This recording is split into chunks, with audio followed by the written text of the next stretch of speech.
Hola, buenas tardes. Estamos arrancando un vivo que, bueno, desearía no estar haciendo realmente, porque es por una circunstancia muy dolorosa, muy terrible, que es el arrancamiento que se dio en la provincia de Chaco de la niña Cielo. Vamos a estar conversando con dos madres protectoras, Andrea Vázquez y Gilda. Las dos fueron víctimas junto a sus hijas de circunstancias parecidas a las que vivieron la niña Cielo y su madre hace muy poco. Y también en el vivo vamos a tener a Daniela. Daniela es madre protectora y es integrante del plenario de Madres en Lucha, que es de donde estamos proponiendo este plenario. A ver, ahí estoy avisando a las madres que entren. Lo estamos haciendo desde el Instagram, el abrazo conjunto, porque desde nuestro Instagram del plenario de Madres en Lucha todavía no podemos hacer vivos con muchas personas, no sé por qué, creo que por la cantidad de seguidores.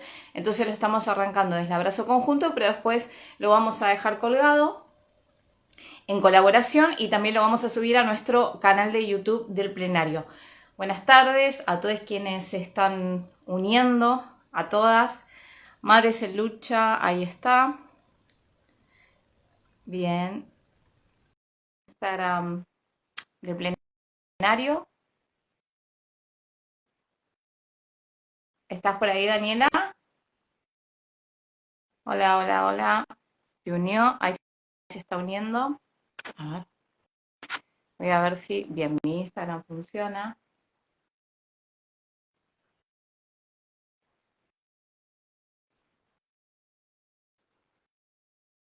Gilda, a ver. Denos un segundo. Aceptar. Aceptar. Yo estoy aceptando ahí que ingresen. ¿Están pudiendo entrar? ¿Qué pasa?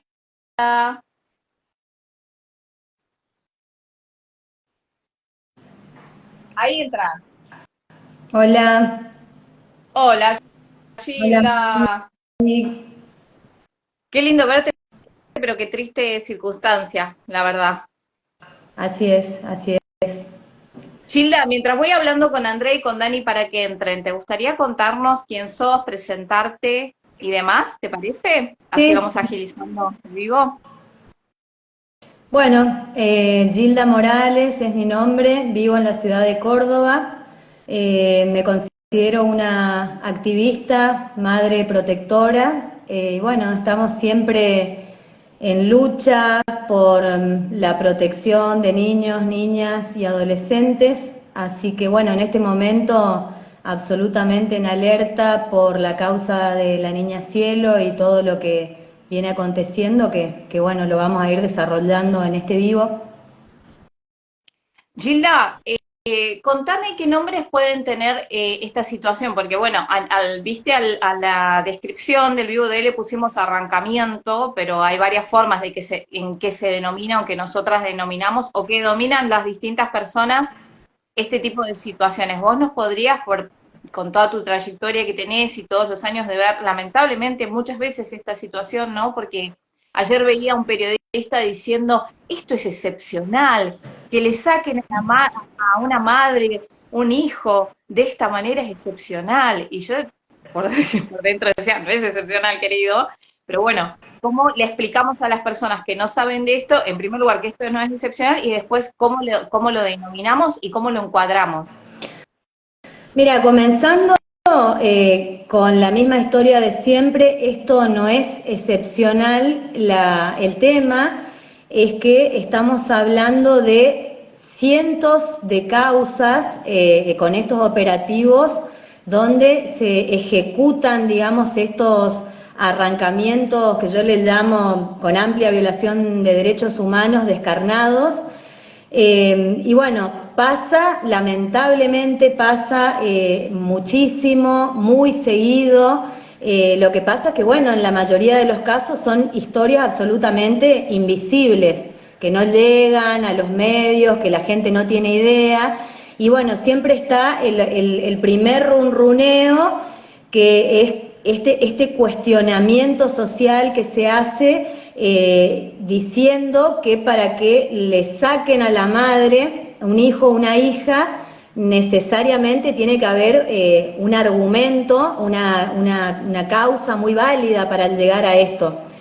El tema es que se dan varios condimentos, hablando de la causa puntual, donde existe, digamos, una situación de distintas violencias, primero desde del progenitor hacia la madre de la niña y después con una denuncia de violencia sexual. Cuando esta situación se da, se entra en una complejidad absoluta y donde se llega a dar esta situación casi siempre, en la mayoría de los casos, es esto de estos arrancamientos ilegales a lo cual nosotras llamamos hoy, un secuestro institucional.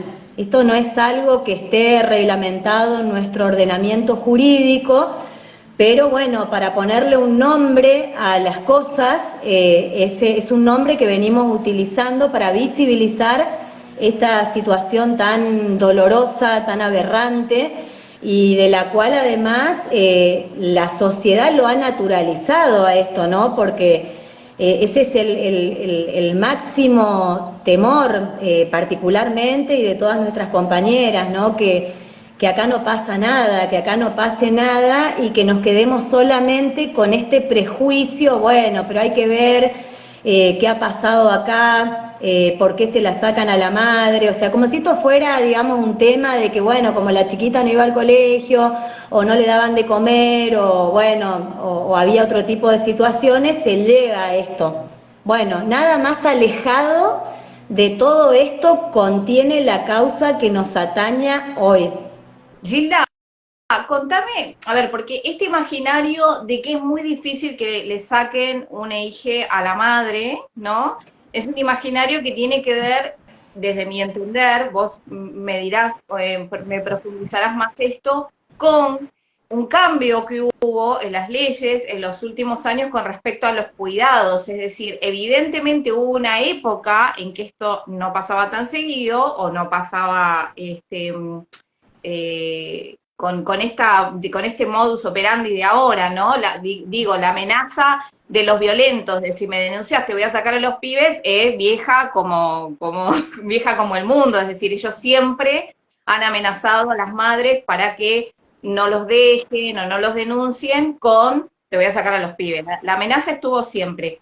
Pero ¿cuál es el cambio que hubo social, cultural, en las leyes, para que algo que era un poco más difícil de hacer antes o que no pasaba tan seguido, ahora cada vez sea más frecuente y después de la última ola feminista y después de la oleada de denuncias por violencia sexual contra los agresores, que antes no eran denunciados, no que no existían, no es que no existían esta cantidad de progenitores agresores sexuales, sino que no eran denunciados. ¿Qué es lo que pasa?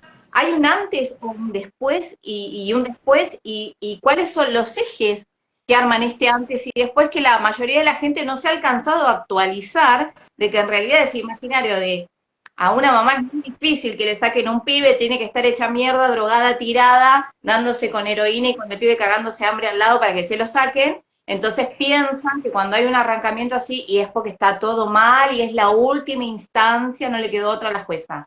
¿Qué pasó entre el antes y el después? Bueno, pasaron una cantidad de cosas, ¿no? Y de reformas. Un poco para hablar en sencillo, porque por ahí hay mucha gente que recién está escuchando o abordando esta problemática, esta temática, entonces, bueno, como para no hacer una cuestión tan histórica, yo, bueno, voy a apuntar a hablarlo más sencillamente.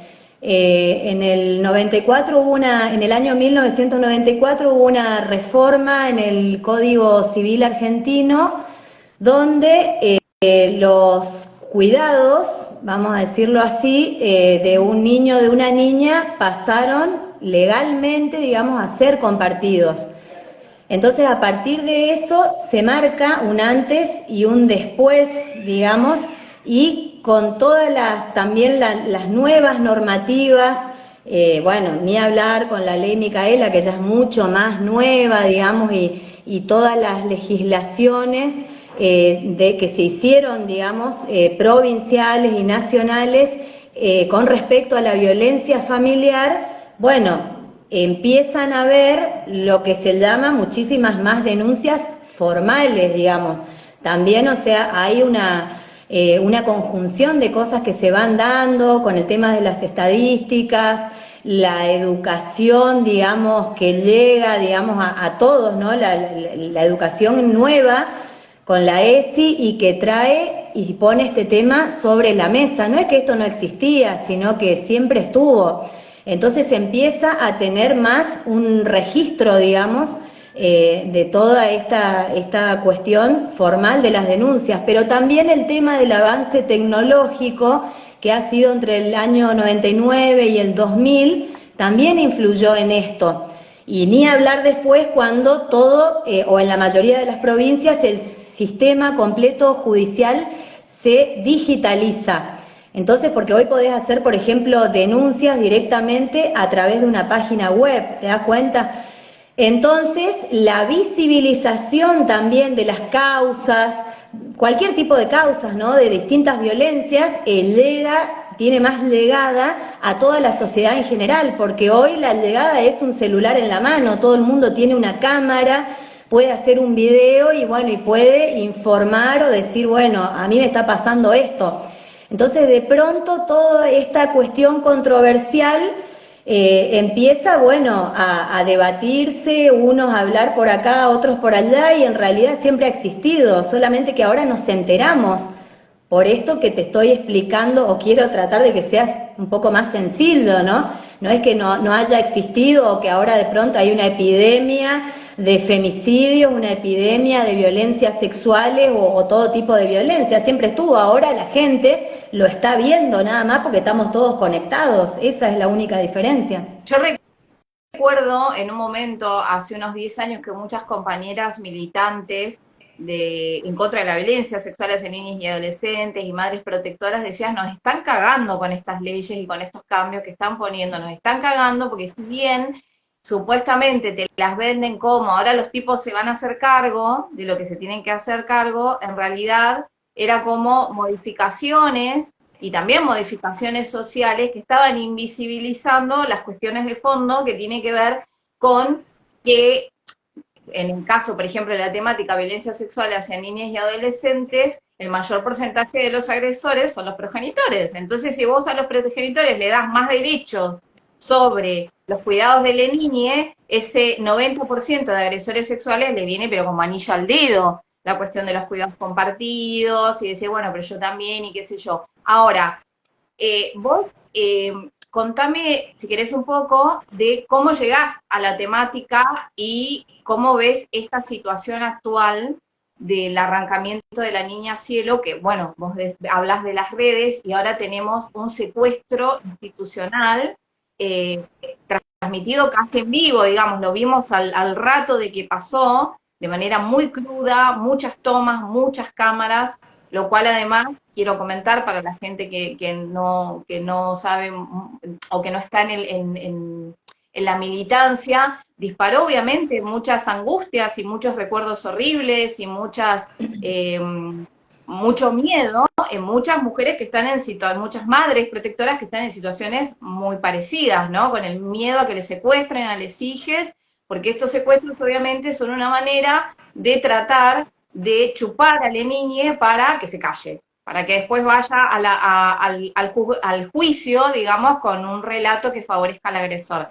Entonces, ¿cómo vos entrás a esta militancia y cómo ves tu recorrido en todos estos años y este lugar? Bueno, yo ha sido de público conocimiento, yo he tenido una causa similar con uno de mis hijos, que bueno, he pasado o ha pasado mi hijo, toda mi familia, exactamente por lo mismo. Así que bueno, a raíz de eso que fue en ese momento, lo que puedo decir, y no solamente hablando desde una cuestión personal, ¿no? Porque como antes lo dijimos ya, esto se viene sucediendo en cientos de casos, ¿no? El daño que se le ha generado a esta niña es irreparable e inconmensurable. Esto lo puede confirmar cualquier otra madre que hoy ya tenga en su casa a su hijo, a su hija que haya pasado por este arrancamiento.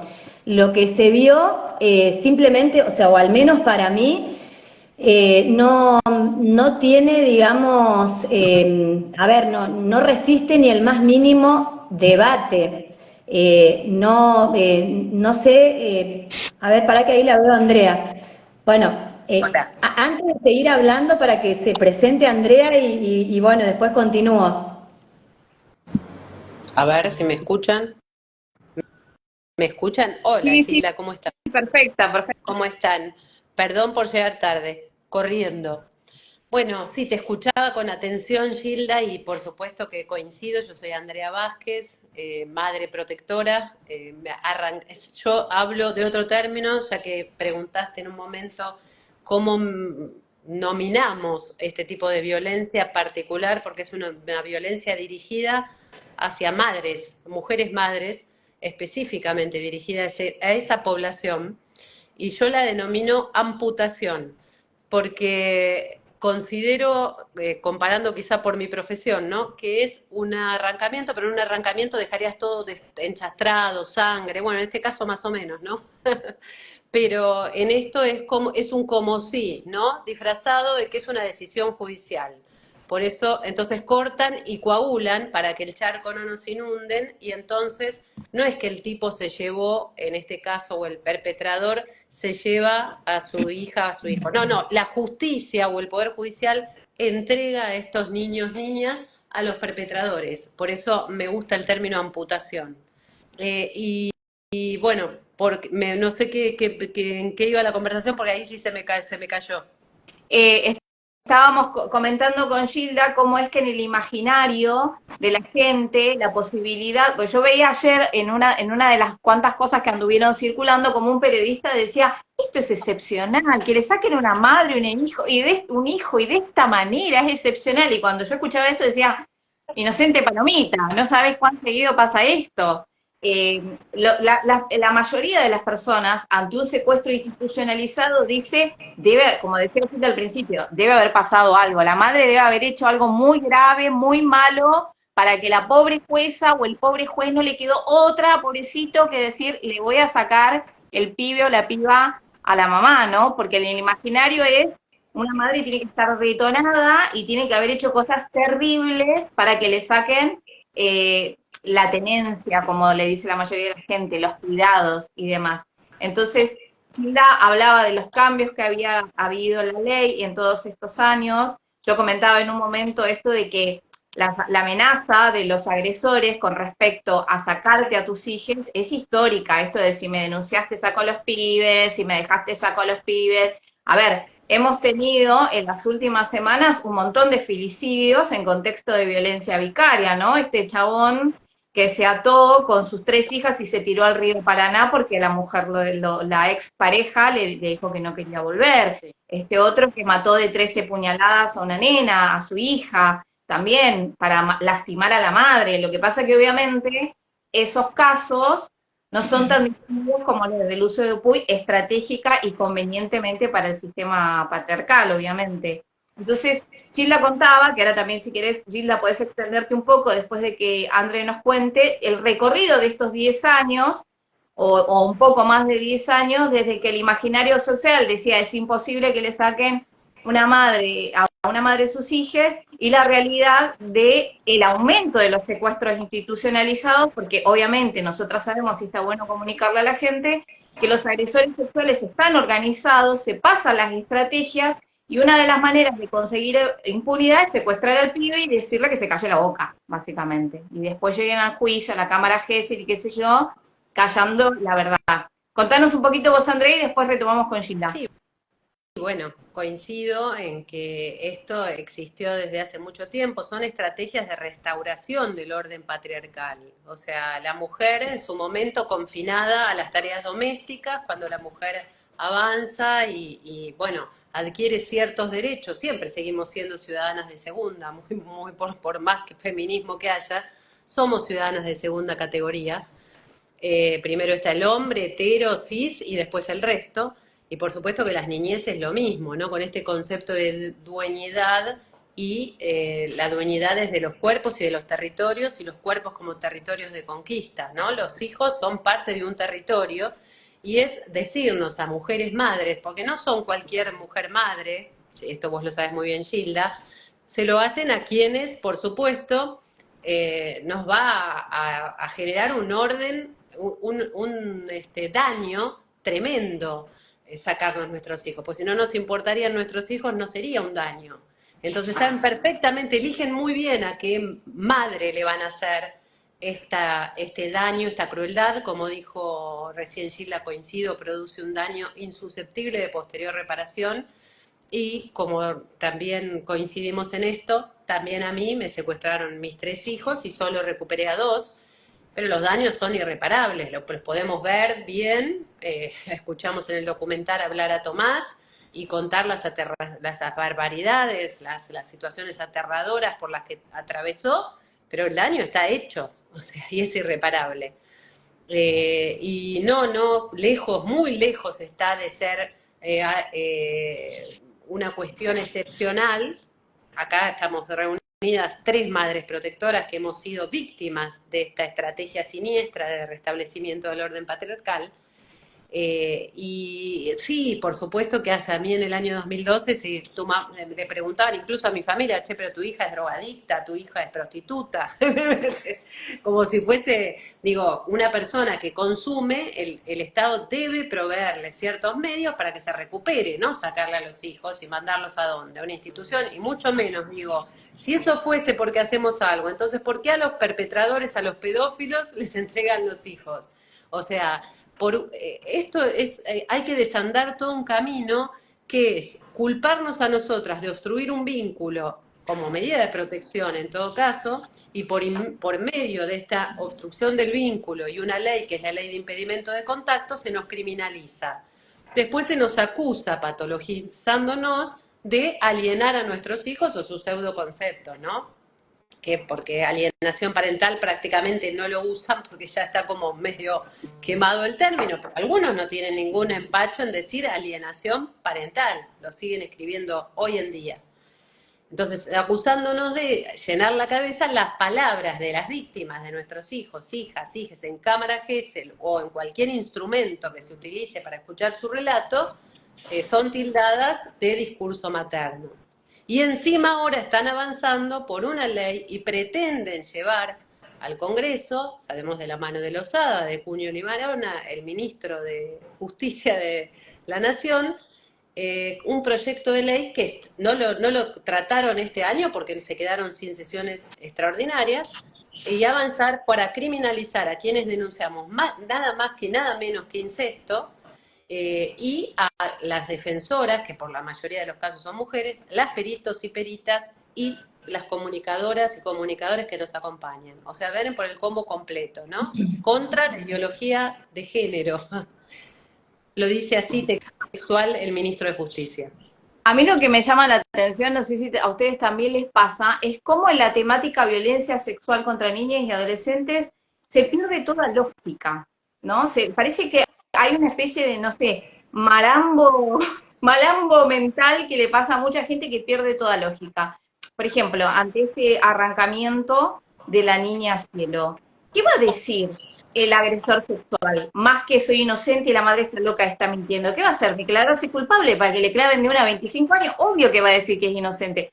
¿Qué va a decir la familia del agresor sexual? Más en este caso, que es una mujer de los medios de comunicación y qué sé yo. Va a decir, sí, a mí, mi hijo es un agresor sexual, pero bueno, yo lo quiero igual. No, obvio que va a decir que es inocente.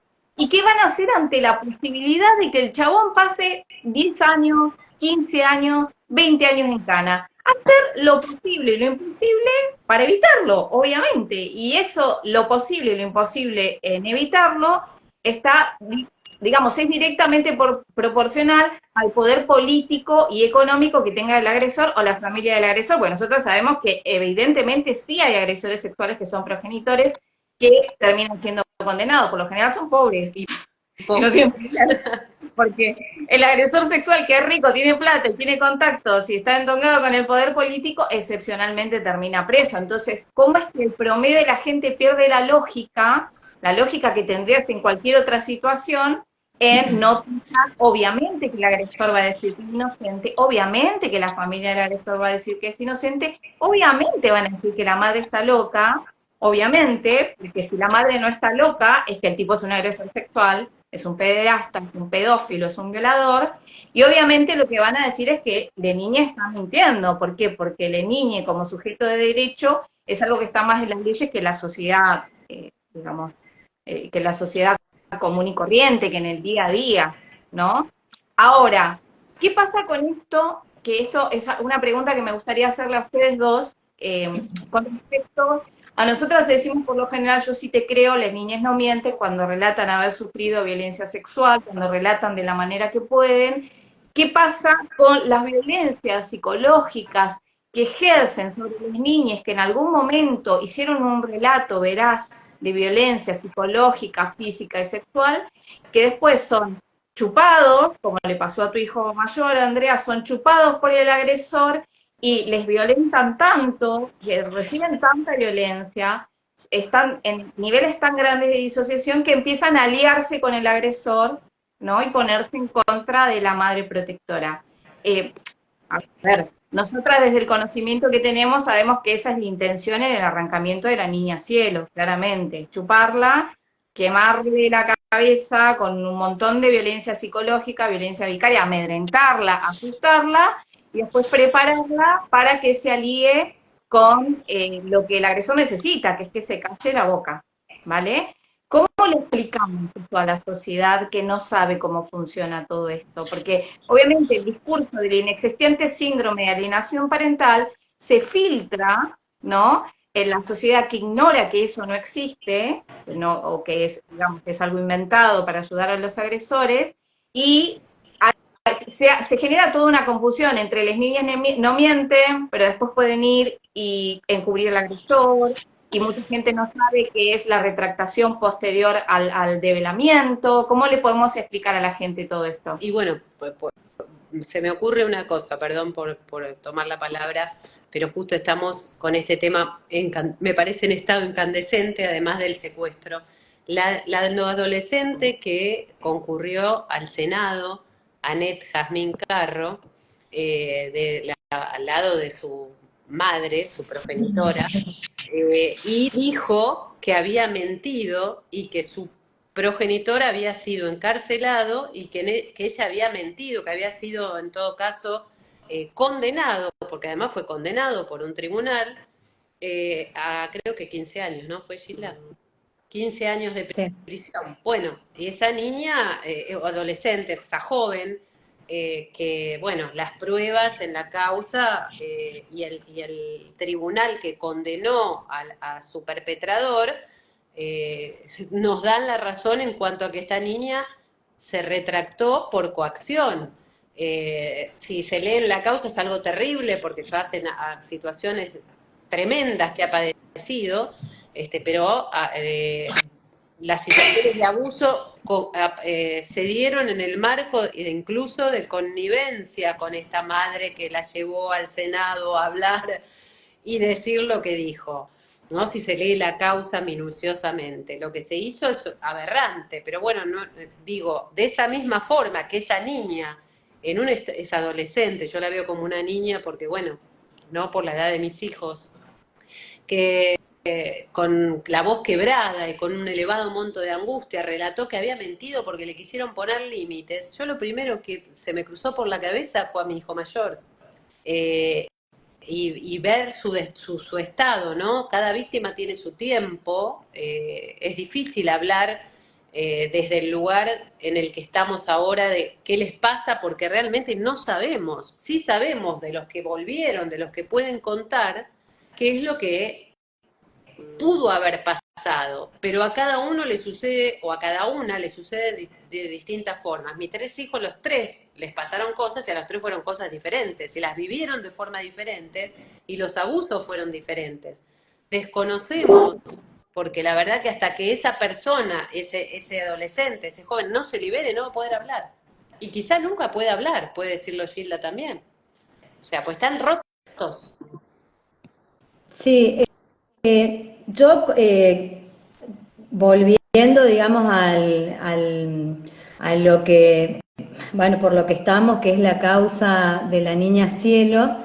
Mira, lo que ha visto todo el país a través de los videos ha sido impresionante. Un poco lo que hay que saber, y un poco para desburrar también a toda la sociedad, es que hay algo que siempre se invoca, que es el interés superior del niño, a lo cual yo le llamo la kriptonita del derecho, porque el interés superior del niño es algo absolutamente superlativo, que inclusive traspasa cualquier tipo de orden, tratado, y es o sea, son 3 palabras que deben ser respetadas no solo por cualquier ciudadano público o funcionario. Entonces la gente tiene un concepto equivocado sobre esto. Quiero hablar concretamente de la situación que se dio acá. Acá se libró una orden donde decían que tenían que ir a la casa, tratar, digamos, porque eso está, tratar de buenamente dialogar para llevarse a la niña, y habilitaba el uso de las fuerzas policiales, el oficial de justicia y bueno, y gente del equipo técnico del juzgado, ¿bien? Bueno, toda esta gente se congregó en el domicilio de la madre y de la familia de la niña. Entonces ahí se desencadena esta situación de angustia, de llanto, de que no había una voluntad por parte de la niña. Entonces lo que sucede es que el cuerpo técnico se comunica con la jueza telefónicamente, y la jueza dice que de todas maneras continúen, digamos, con esta orden. Ahora bien, acá hay que separar 2 cosas. Si hablamos del interés superior del niño y se llamó a la jueza y la jueza dice, la jueza no está presente en el lugar y la jueza dice: continúen a como dé lugar con esto, no me importa si llora, si va a haber violencia, no me importa nada. Esta gente que estaba ahí, la policía, son funcionarios públicos. Hablemos de los otros, cuerpo técnico, creo que había 2 personas. Si hablamos del interés superior del niño, no sé qué pasó ahí. Se hace como bueno. Me parece que ingresó Dani. Dani, si ingresaste tenés que mutear tu micrófono. Seguí, Gilda, seguí, no. Bueno, entonces ahí el interés superior del niño nos viene a decir que frente a una orden que se llama de imposible cumplimiento, no estaría importando lo que la jueza dice. Esto está legislado, esto no es algo que a mí se me ocurre o un análisis individual personal. O sea, lo correcto, ¿qué se debió haber hecho ahí? Ahí se debió haber labrado un acta con la gente presente. Un ejemplo, en presencia de fulana de tal, integrante del cuerpo técnico, María de tal, en presencia del sargento tal. Bueno, los que están con la orden, nos comunicamos con la jueza, quien nos dice que sigamos adelante con el mandamiento, pero debido a tal y tal situación que no se logró llegar, digamos, a lo que dice el primer mandamiento, que es una salida, digamos, pacífica y bla, bla, bla, esta orden de difícil cumplimiento nosotros no la podemos llevar a cabo, porque aquí prima el interés superior del niño, y eso es un actuar correcto. O sea, hay que decirle a la sociedad que el interés superior del niño debe ser respetado por absolutamente cualquier persona, y ni hablar por esta gente que tenía una orden en sus manos. Entonces, con ese acta se hubiera subsanado eso y para ellos mismos tampoco pasa nada, porque también hay mucho runruneo, que no, hay mucha ignorancia, mucha falta de preparación por parte de los que mandan a ejecutar estas órdenes. Entonces no es que después se viene una sanción si ellos no dan bola a la jueza, eso es mentira, digamos, o sea, después la jueza tendrá que ver si libra otra orden o si quiere seguir haciendo y mandar a otra gente, eso es otro tema.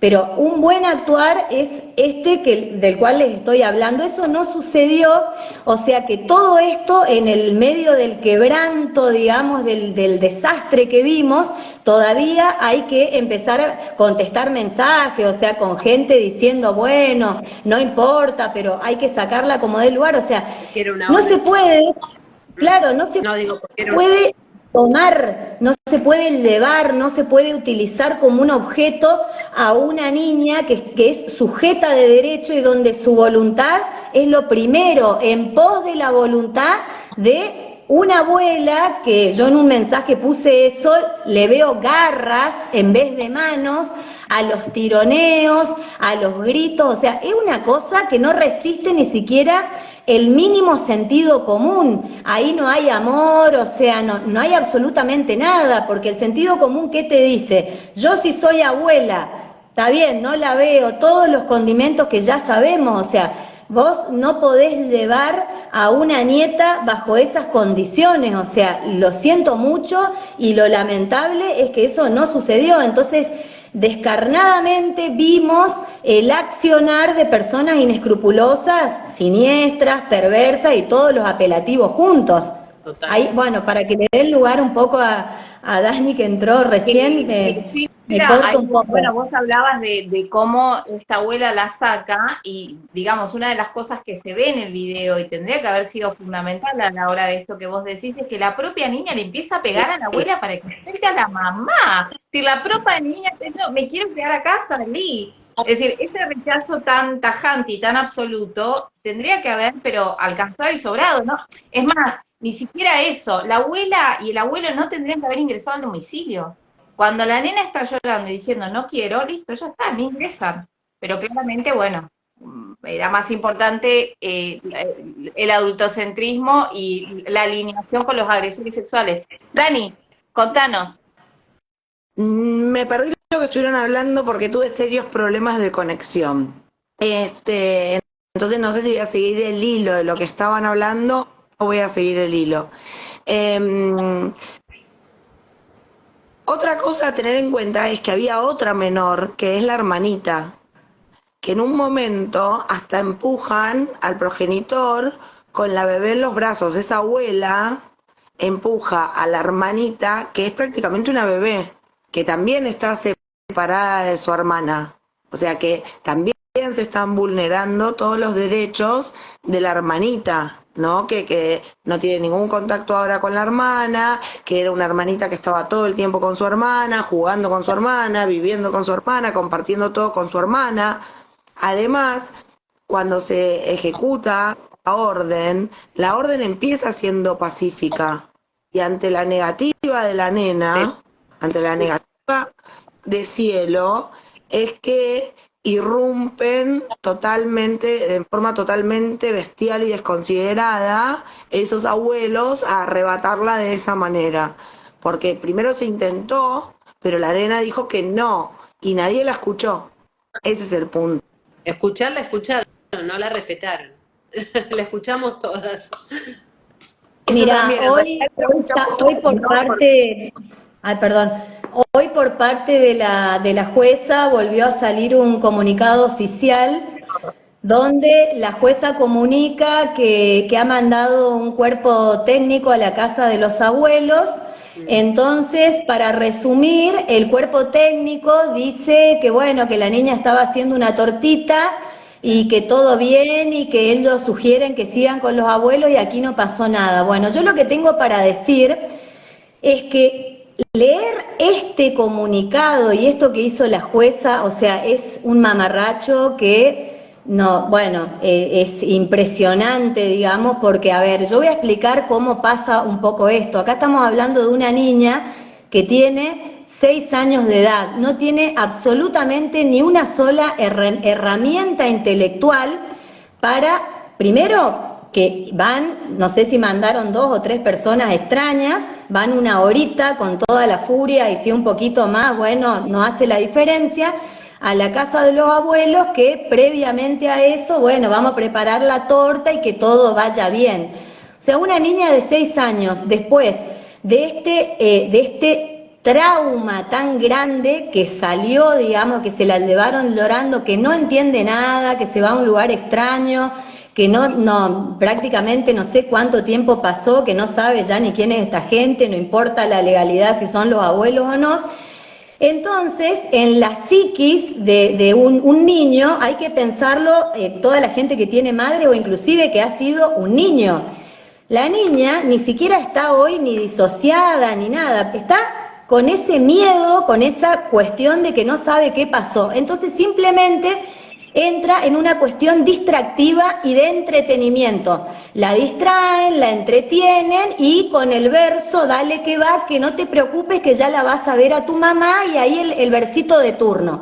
Entonces, en ese contexto, la niña resiliente, una niña sana, permanece distraída, vamos a decirlo así. Ahora, el cuerpo técnico no está metido adentro de esa casa las 24 horas del día. O sea que de las 24 horas del día les puedo asegurar que la niña en muchos momentos llora, pide por la madre, hace reclamos. Hay niños que inclusive se hacen pis en la cama a la noche, pesadillas. Todo eso no registra un cuerpo técnico porque esto es lo que sucede. Y siguen entonces ahí empieza a correr el tiempo, 1 día, 2 días, 1 semana, 10 días, y ahí empieza el periodo de adaptación y empieza lo que es verdaderamente la disociación, porque en la psiquis de esa niña se mantiene solamente distractiva y entretenidamente, en todo el primer entramado de esto. Después ya entra con algo grosero y abultado porque al correr el tiempo ya no la ve más a la madre, no la ve más a la hermana, no ve más a nadie y tiene que amoldarse. Entonces hace un quiebre su cabeza y entramos en esto del olvido. Tiene que poner todo esto en la caja negra para no estar con ese sufrimiento. Y ahí van sorteando obstáculos, entra la coacción psicológica y bueno, todo eso de este informe mamarracho, sinvergüenza, vil y todo, porque me imagino que eso lo firma una psicóloga, imagínense que no les da la cara para poner que está todo bien, porque el daño mayor es haberla separado de su familia, y eso no tiene un motivo válido, porque no la sacaron de la casa porque en su casa sufría violencias, acá no hay absolutamente nada, y eso hay que decirlo. Entonces no hablan en el informe del daño psicológico y espiritual y del quiebre y de todo lo que esto le generó. De hecho, en el último tramo del comunicado dicen que a la madre necesita una evaluación. Fíjense el detalle.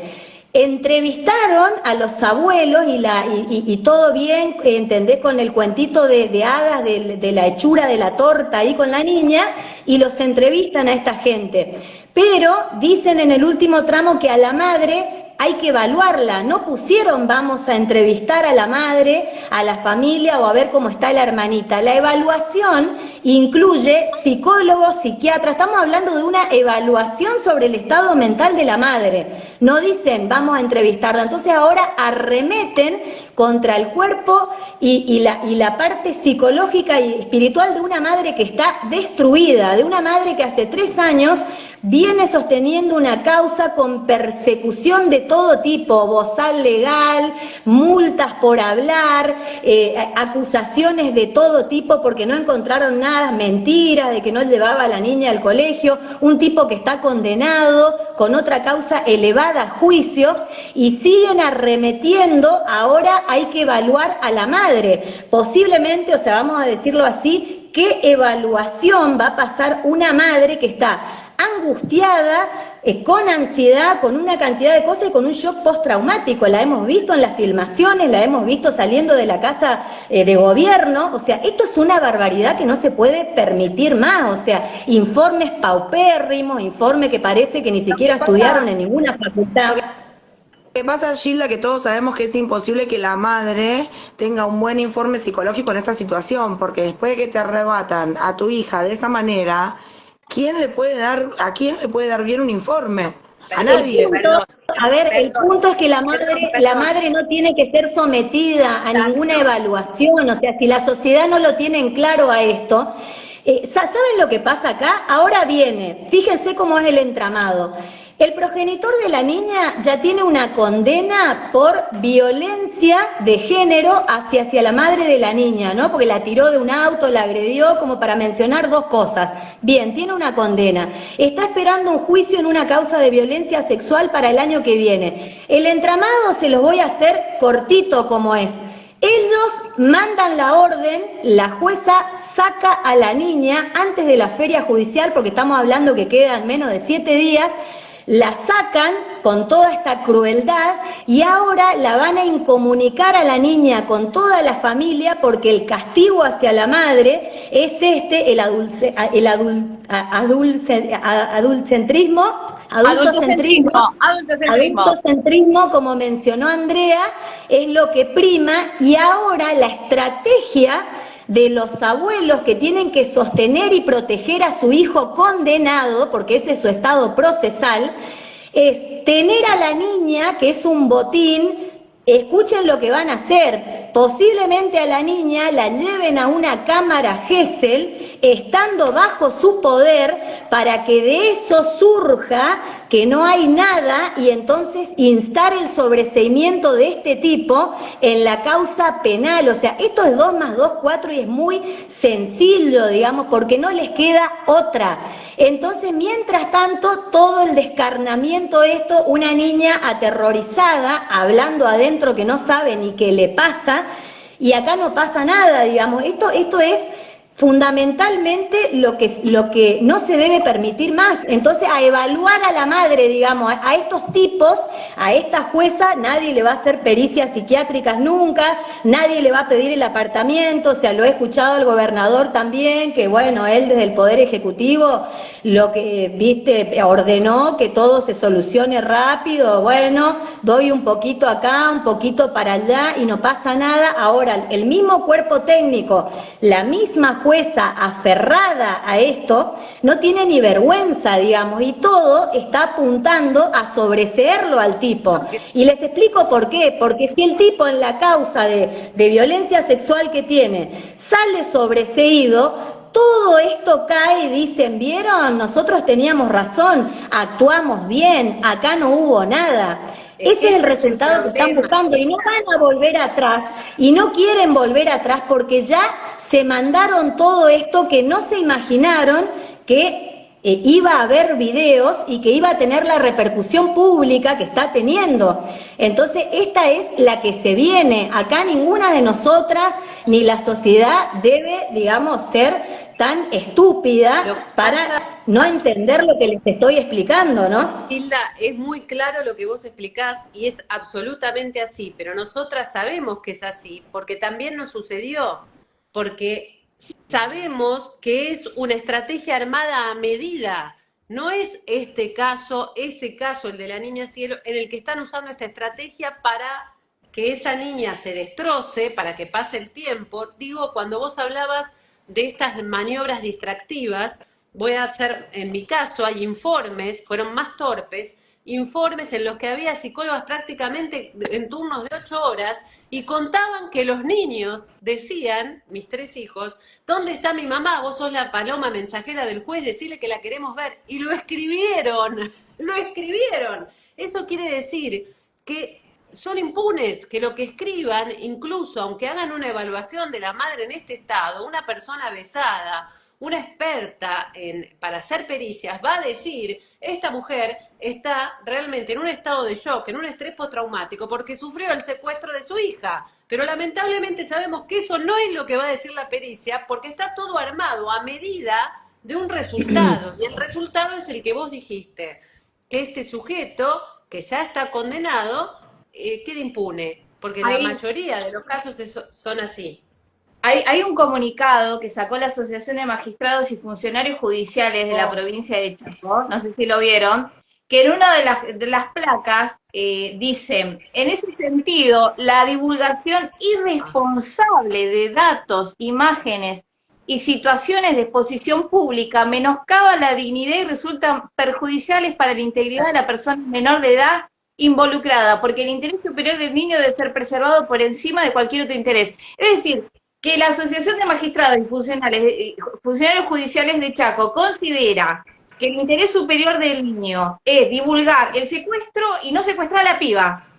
Claro, Digamos, al revés, el problema no fue secuestrar a la piba y sacarla arrastrada a los gritos. El problema fue que eso se conoció. Pero por supuesto, porque claro, están porque acostumbrados a trabajar en cuatro paredes, en un ámbito en donde todo es secreto, todo es encriptado, las resoluciones las leen ellos, no tenés acceso a los expedientes porque son privados. Cuando no les conviene sacan una materia categorizaria, una medida cautelar, en donde, como dijo recién Gilda, autorizan el uso de la fuerza pública, de cerrajero. Ya pensaron en todo. ¿Por qué? Porque no es un único caso. No es que tuvieron que pensar y crear una estrategia, wow, qué originales. No, hacen siempre lo mismo y van a seguir disfrazando de lo mismo, y esa palabra, interés superior, les encanta, pero ponerla para cuando les conviene. La usan para cuando no es realmente el interés superior del niño ni de la niña, porque tal cual decir que están avasallando los derechos de una niña por pasar una imagen del secuestro, nos informa a las claras cuál es el interés superior que tienen ellos. O sea, que las cosas queden escondidas y seguir haciendo lo mismo y dejar, como es un delito sumamente impune, la violencia contra las infancias, que esto siga sucediendo y que esa niña, como dijo Gilda, con el transcurrir del tiempo, probablemente cada vez menos frecuentemente en su intimidad sí va a recordar a su madre, porque quienes hemos recuperado hijos, hijas, sabemos que ese vínculo permanece en la mayor parte de los casos intacto, pero el impedir el contacto, lo dice la Convención de Derechos del Niño, el impedir el contacto fluido puede acarrear en ese vínculo daños irreparables. Y esto es lo que buscan, que ese vínculo se rompa de una manera irreparable para que no podamos recuperar y que esos niños, niñas, cautivos, cautivas, no puedan decir la verdad. Porque quien estando a merced de su captor, ninguna de nosotras, siendo adultas, vamos a decir, estando en riesgo, poniendo en riesgo nuestra vida, porque las amenazas son contra la vida de los niños, las niñas, existe siempre coacción y amenazas para el sometimiento.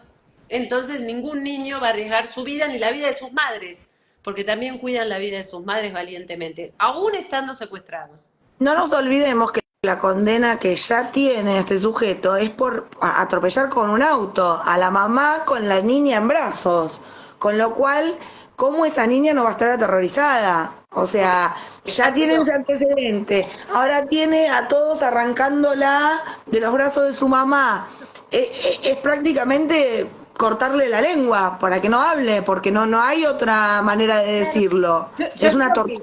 Yo creo que como que, digamos, las formas y el objetivo siguen siendo el mismo, lo que han cambiado son las formas, ¿no? Es decir, yo como sobreviviente adulta, con 47 años, a mí me hicieron algo muy parecido con otro método, digamos, pero el objetivo es el mismo, es callar la voz de quienes señalan a un agresor sexual de niñas y adolescentes.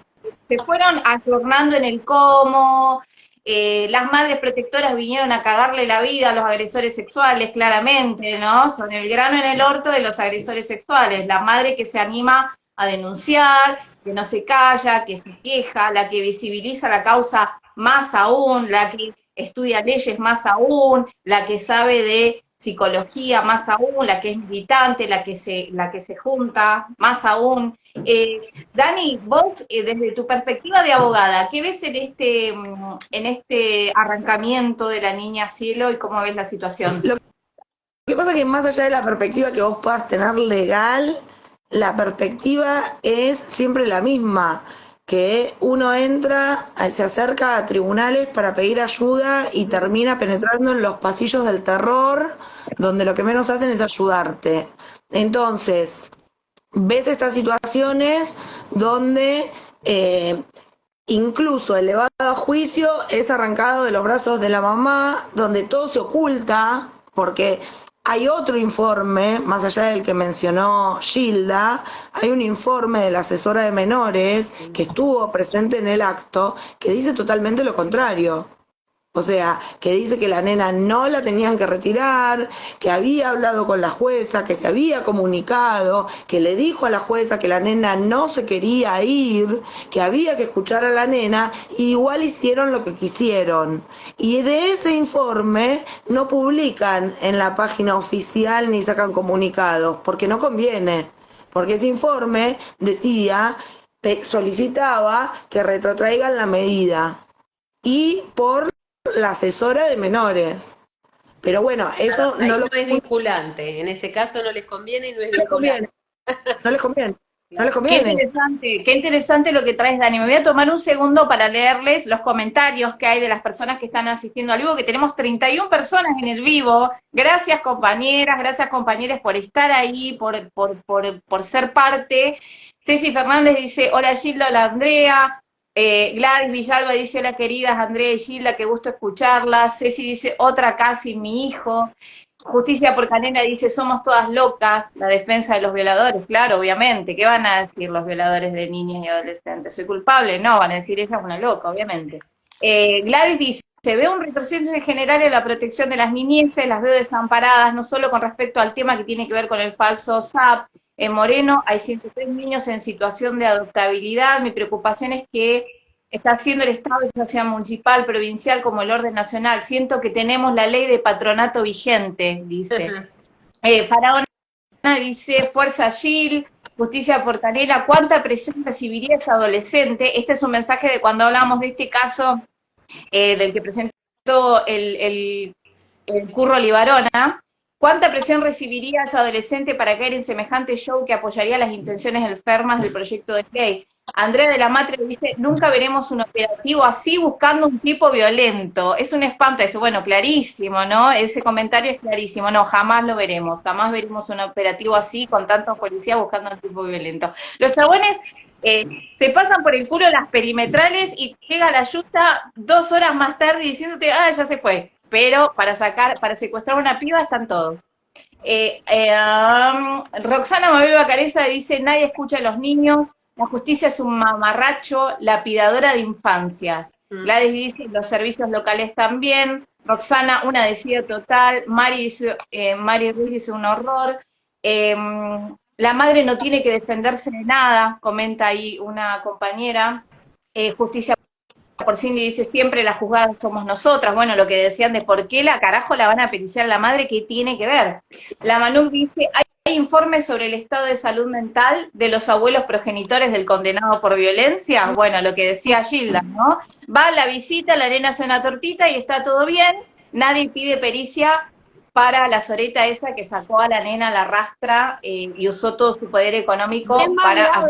Mari, porque el informe al que hace referencia a Gilda no solo dice que estaban haciendo una tortita, sino que iban a festejar. O sea, ¿qué vas a festejar? ¿Qué es lo que tenés para festejar? Otro detalle, pelo. Realmente es una tomada de pelo a toda la población que vio las imágenes terribles. O sea, ¿qué era lo que tenían para festejar? Y ahí te das cuenta que es como tapemos. No, está bien. Mira, otro detalle que al parecer con esto de naturalizar esta violencia, de estos arrancamientos, fíjense que le ponen a la madre, bueno, en febrero vamos a empezar a ver si se ven. O sea, si vos estás pensando en, digamos, el interés superior y en el bienestar de la niña, aún con semejante crueldad, vos ya la sacás y la sacás con un régimen. Bueno, la vas a castigar, pero un ejemplo, ¿no? La saqué con toda esta crueldad, pero a partir de mañana te voy a poner una trabajadora social para que la niña, no pienso en vos madre, pienso en la niña, para que la niña te vea, ¿entendés? 2 horitas en X lugar, sea en el juzgado donde ordene el tribunal, 2, 3 veces a la semana y te mantengo con eso hasta ver qué pasa. O Pero sea, se ha llegado, digamos, a una cuestión carnicera, sanguinaria, con un avasallamiento absoluto, un abuso de poder impresionante donde supuestamente esto es todo un castigo y castigo para la niña. O sea, la niña es la que no ve más a nadie. En febrero vamos a ver cuándo sigue la joda, porque digamos, la realidad es que estas causas ahora, o sea, en el caso, digamos, que no pase nada, acá tenemos para meses y años. Esas son las causas anónimas que nosotras manejamos, que estamos al tanto, digamos, con la dureza, y que del otro lado no hay nada. Cuando no hay nada, o sea, no la han sacado por ninguna cuestión de violencia, la han sacado por intereses y arreglos por parte de los progenitores del condenado y procesado. Esa es la situación. Así es. Entonces, fíjense que la niña castigada ya no ve más a nadie, ni siquiera con un control. Y eso parece que para la sociedad, digamos, todo bien, el periodismo no lo dice, o sea, pero a ver, che, ¿qué pasa acá? Hilda, ¿por qué no la ve? Eso es importante. ¿Por qué impiden, sabiendo que incumplen normativa internacional, que esa niña, ese niño, que ya lo arrancaron, incumpliendo sus derechos, impiden que pueda ver a su madre? ¿Por qué? Es lógico. Porque Claro. tienen que todo y tienen que absolverlo. Manual, esto es terapia de la amenaza de Gardner, recargada. Cuanto más se oponga esa niña a ver al perpetrador, entonces mayor tiene que ser el aislamiento. Entonces la perimetral no solamente se le va a prohibir el acercamiento a la madre, sino a familiares, amigos y allegados. Y cuanto la niña más se oponga a ver ese progenitor, que en la mayor parte de los casos hay antecedentes de violencia, digo, la atropelló con un auto, la nena le tiene miedo, no hay mucho más para decir, entonces mayor va a ser el aislamiento, porque cuanto esos niños, esas niñas vuelven a ver a su mamá, pueden llegar a decir, bueno, a ver, tengo una oportunidad de poder decir, quiero verte despacito, una vocecita pequeña, o tengo miedo, o no. Mira, si uno se pone a pensar en cualquier contexto, toda la gente que ha sido madre y bueno, que tiene sobrinos pequeños y todo, a ver, si nosotros pensamos esta situación en un contexto donde no hay causas, donde no hay nada, vos dejás un niño porque un fin de semana tenés que cuidar un enfermo o algo, lo dejás con tu hermana, lo dejás con un amigo, o sea, en la mayoría de los casos te están llamando todo el tiempo. Hablemos de una niñita de la misma edad, 6, 7 años. Ya extraña a la niña, necesita a la madre, la persona que la deja al cuidado te dice, mirá, te llamé porque ya la tuve que entretener, porque ya se puso mal, se largó al llorar a la noche, o sea, en un contexto totalmente de la vida misma, digamos. Entonces imagínense acá lo que sucede para que saquen un informe bochornoso, mamarracho, trabajadora de la salud mental. O sea, es una cosa que no tiene ni pie ni cabeza. Cualquiera de nosotros, de hecho, si mañana irrumpen siendo adultos en nuestra casa, me agarran a mí, a cualquiera de ustedes, pac, y amanecemos en la casa de otra persona, por la fuerza y nos dicen, acá vas a permanecer hasta febrero. Y recién en febrero te vamos a llevar con la familia o ahora no podés ver a tu familia. Te internan nomás por algo, porque te quebraste un dedo, lo que sea, y vos estás desesperado por volver a tu casa. O sea, hay que pensar en cosas sencillas, hacerse replanteos, tener un poco de pensamiento crítico, que ni siquiera es necesario tener nada de esto. Esto se llama tortura, esto es siniestro por donde lo mires, y esta niña está siendo torturada a partir de que la han metido ahí con esta violencia, y a partir de que con el correr de los días ya no va a tener contacto más con nadie. O sea, esto es truculento, no hay más nada. Hay un condimento que me parece muy importante comentar como sobreviviente de violencia sexual, y es que los agresores sexuales, en mi caso y en los casos de cientos de personas que he escuchado en estos años, siempre ha sido una amenaza a la hora de la agresión sexual, ¿no? La amenaza siempre es, nadie te va a creer, o si contás va a pasar algo mal. Y el secuestro institucionalizado, en los casos donde hay denuncias por violencia sexual, ¿no? Donde el agresor sexual ya le ha dicho a la víctima, si vos contás, esto es nuestro secreto, si vos lo contás, algo malo va a pasar. Le va a pasar algo malo a tu mamá, o te voy a hacer algo malo a vos, o a vos, a tu mamá, a tus hermanos, o me va a pasar algo malo a mí, yo voy a También, ir preso, ¿no?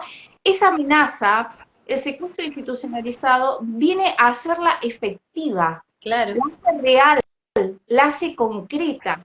Y esto, en la niña sobreviviente de violencia sexual que se atrevió a hablar, es el mayor terror convertido en realidad. Es lo que el agresor sexual me dijo para que me quedara callada, la niña esta, que la acaban de sacar de su casa, no solo tiene un Absolutamente. sufrimiento que tendría cualquier niña en cualquier situación si lo sacan de su hogar, sino que la amenaza que el agresor sexual le hizo, porque siempre los agresores sexuales hacen una amenaza sobre la víctima, de manera directa, explícita o de manera implícita, mientras te violenta, te va, digamos, advirtiendo de que eso vos no lo tenés que contar, esa amenaza, que es el mayor terror de la niña, por eso muchas niñas pasan años en silencio, no cuentan, porque tienen miedo de que esa amenaza se lleve a cabo. Esta niña tuvo el coraje de hablar, sí lo tuvo el coraje, el terrible coraje de hablar, que no todas las niñas cuentan esto. Tuvo el coraje de hablar, de confiar en su madre, y esta fuerza ha ayudado a que la amenaza del agresor, que si contás va a pasar algo malo, se convierta en algo real. Y eso es destructivo, completamente destructivo para la psiquis de un sobreviviente, que cuando va y cuenta, está teniendo la esperanza de que eso que le dijeron que iba a pasar, quizás no sucede. Quizás me van a Claro, proteger, ahora, quizás lo que me dice el agresor no es tan así. Y la jueza le ha venido a validar a esta niña, esta jueza le ha dicho a Cielo, la amenaza del agresor, yo te la hago real.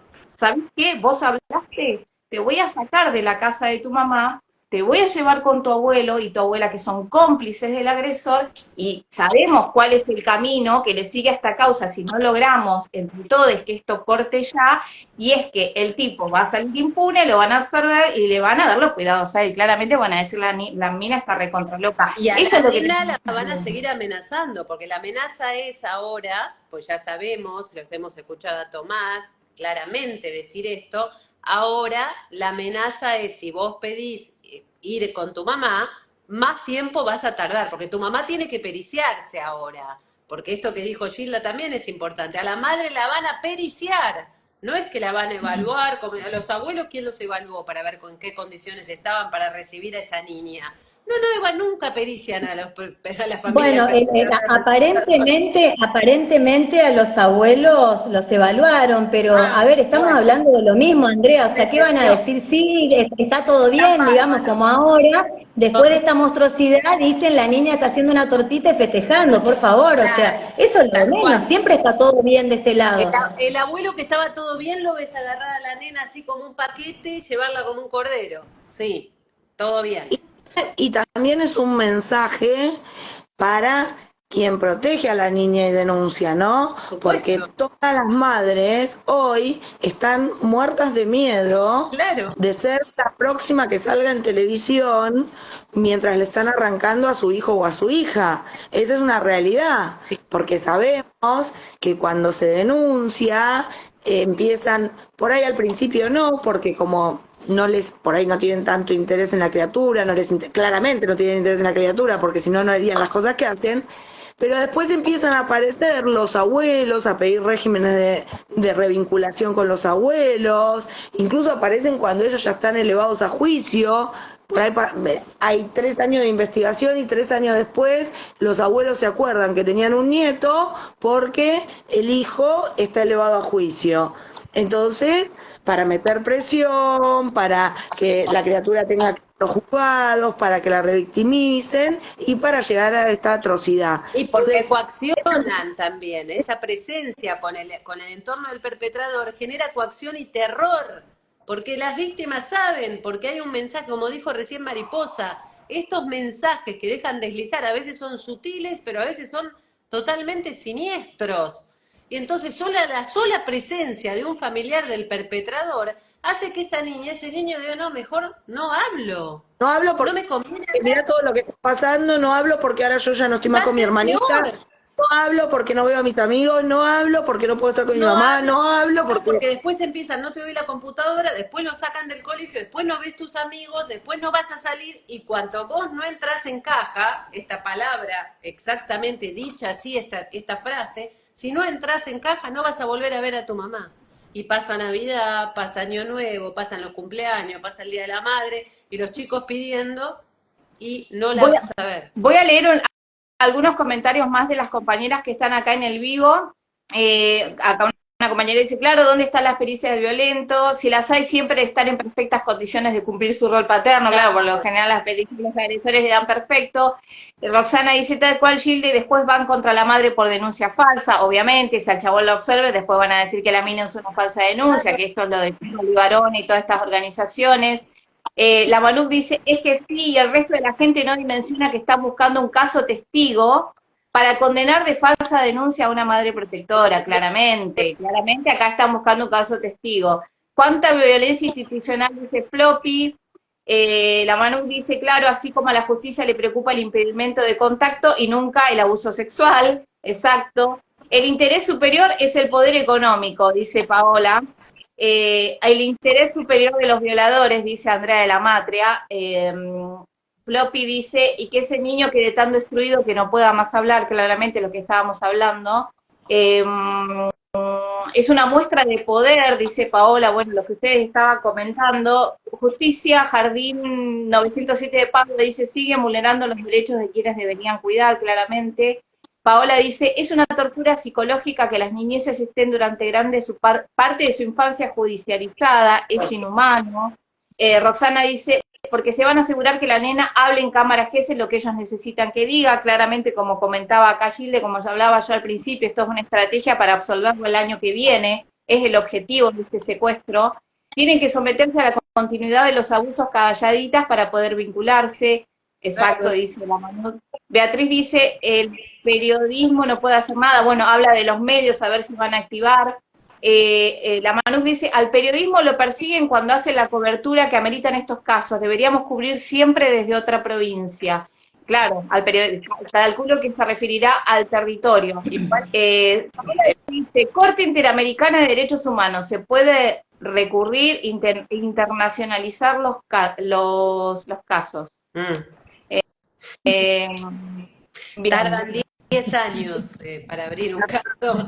Esa es la infancia. La infancia es urgente. Son casos que necesitan un tratamiento urgente y no hay remedio judicial, lo sabemos nosotras más que nadie, que ante el avasallamiento de los derechos de niñas, niños y sus madres protectoras subsane esta situación. ¿Cuál es el recurso sencillo que podemos presentar como madres protectoras ante este avasallamiento de derechos que viola tratados internacionales? Cri, ninguno. Porque lo presentamos un amparo, no es el juez competente, no, hay un juez interviniendo, mandalo a la misma jueza. Es la calecita, la puerta giratoria perversa de Ulloa. La conocemos todas. Ahora, ¿cómo construimos la resistencia? ¿Cómo vamos a construir para que no vuelva a haber otros casos como el de Gilda, como el mío, como el tuyo, Mariposa? Y bueno, esta es una forma, lo que estamos haciendo es algo, como dijo Tomás el otro día en el documental, visibilizar, escuchar a esos niños, que jóvenes hoy, que pueden contar cómo los torturaron y cuál fue el objetivo. Quedó más claro que el agua, cómo las torturaron a esos niños, niñas, ahora jóvenes, que pueden contar cuál fue el objetivo. Algunos no lograron quebrarlos, tuvieron la suerte, la fortaleza, no lo sabemos, y pudieron salir, pero otras no tuvieron esa suerte. Y no podemos Sí, arriesgarnos. Para a quienes mí me están, parece que para quienes están mirando el vivo, les quería comentar que el documental de que habla Andrea es un documental que se estrenó esta semana, que se llama Poder Decir. Pueden poner Decir en Instagram. Es un documental donde hay 3 testimonios de sobrevivientes de violencia sexual, adultocentrismo, violencia institucional, patriarcal, obviamente. El documental tiene 4 testimonios, pero de los 4, 3 testimonios son específicamente sobrevivientes de violencia sexual y violencia institucional por parte del Poder Judicial.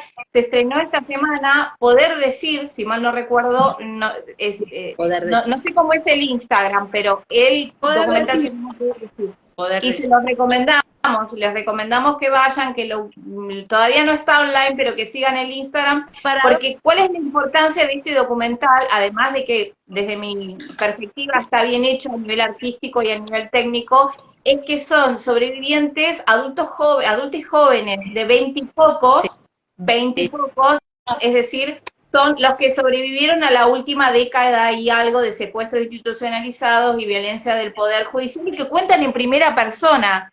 A mí el juez me dijo que me la iba a tener que fumar la situación, y tal cosa. Es decir, es como si esta niña, la niña Cielo, dentro de 15 años participara en un documental y contara esta aberración que vivió estos días. Entonces tenemos adultos jóvenes contando en primera persona situaciones como esta que le pasó, que le obligaron a pasar, a la que la forzaron a la niña Cielo hace poco. Exacto. Y paradójicamente, Que son pocos quienes pueden contar, son pocos y pocas quienes pueden salir de esa situación con la capacidad de poder contar. Sabemos perfectamente que no sucede en la mayoría de los casos, por eso no hay tantas personas que puedan contar la atrocidad, porque en el camino destruyen a niños y a niñas y también a madres protectoras. ¿Cuántas madres conocemos que se han suicidado, que han tenido cáncer? ¿Cuántos niños, niñas han quedado en el camino, han sido víctimas de la peor violencia vicaria, porque también hay que decirlo, que es la muerte, ¿no? Incluso, por supuesto que hay distintas formas de matar, y el abuso de la violencia sexual y el sometimiento que padecen es enorme. Lo que cuentan es el iceberg. Acá yo pienso que lo peor de todo es la violencia institucional, que todavía, esta violencia institucional, ¿no? Me refiero a los apresamientos ilegales, ¿no? Que es lo único que tenemos reglamentado. Me parece que es peor porque, en definitiva, todo termina en manos de alguien que debería ayudar y alivianarte y resolverte el padecimiento que vos estás teniendo por parte de las personas que están denunciadas, ¿no? Y es lo que no sucede. Entonces esto siempre me trae una frase de una niña también adulta que habló en la ONU hace varios años atrás, ya con 20 y pico de años, y los miró a la cara a todos los presentes en un lugar internacional. Y esta mujer en ese momento ya, que antes fue una niña, dijo: yo estoy acá no por lo que me hizo mi padre, estoy acá por lo que me hicieron ustedes. Claro. Y no hay una definición más exacta que esa frase, porque en definitiva, ya qué más importa si fue una violación con acceso carnal, una violencia doméstica, como se dice, psicológica o vicaria en este caso. Si todo termina en quien te tiene que dar un alivio y una respuesta, y ahí entramos en la violencia descarnada institucional por parte de funcionarios públicos. Entonces, en definitiva, vos no terminás con 25 problemas más que no te los está haciendo al daño directamente el primero que denunciaste.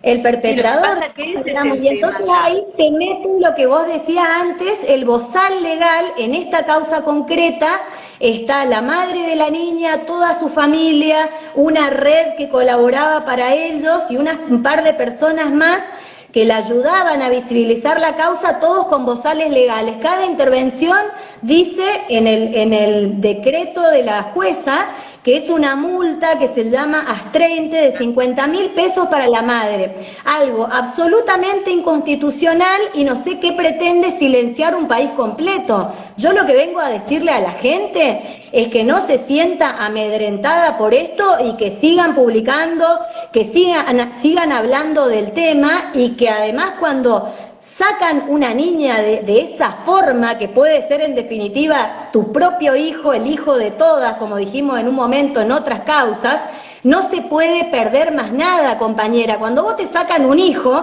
ya está, se acabó lo que se daba, y de la forma más cruda y más dura de violaciones de derechos por todos lados, y para ese niño sin ver a nadie. Entonces, si nos basamos en el sentido común, y ya un poco para darle lugar a ustedes, Fíjense también cómo todo sobrecae en nuestras espaldas, en nuestros hombros, ¿no? Porque si vamos al caso, si tenemos un progenitor drogadicto, ¡ay! Está bien contemplado que el tipo está bajo tratamiento por drogas.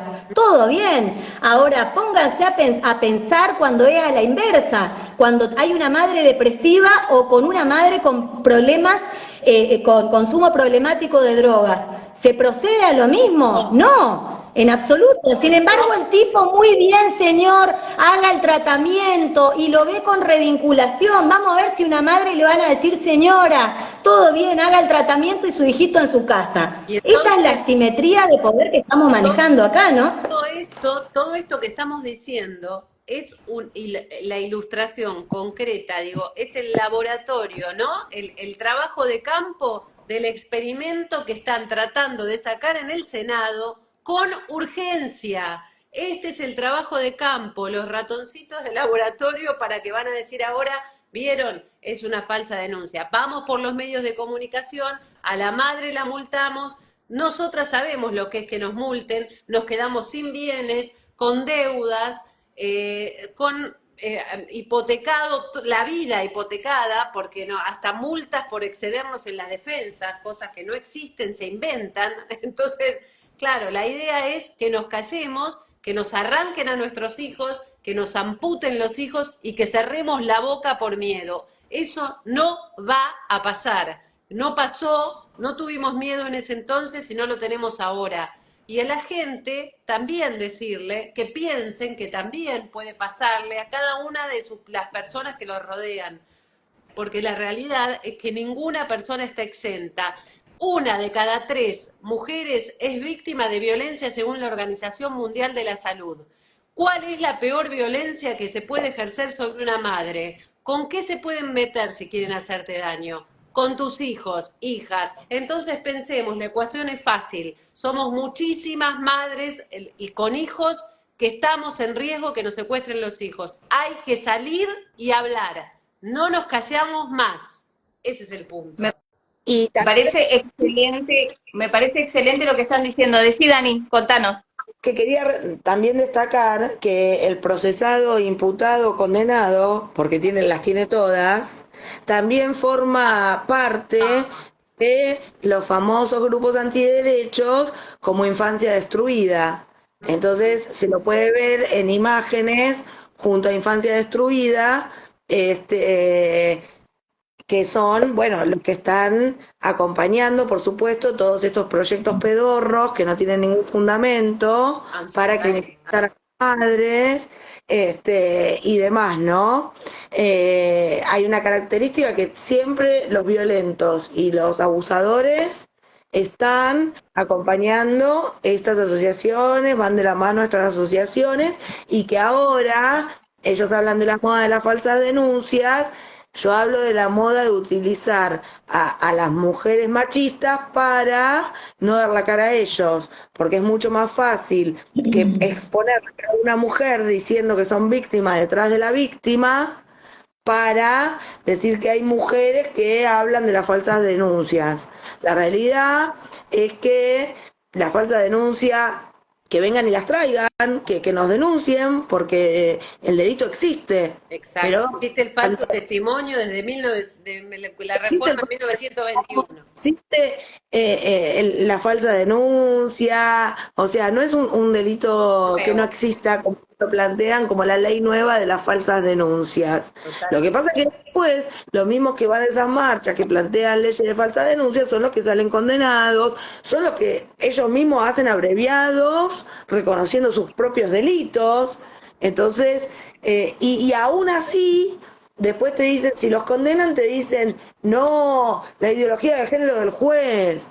No, entonces siempre va a ser falso lo que planteaste, porque ni aunque los condenen, ni aunque se declaren culpables, ni aunque nada, siempre es una falsa denuncia.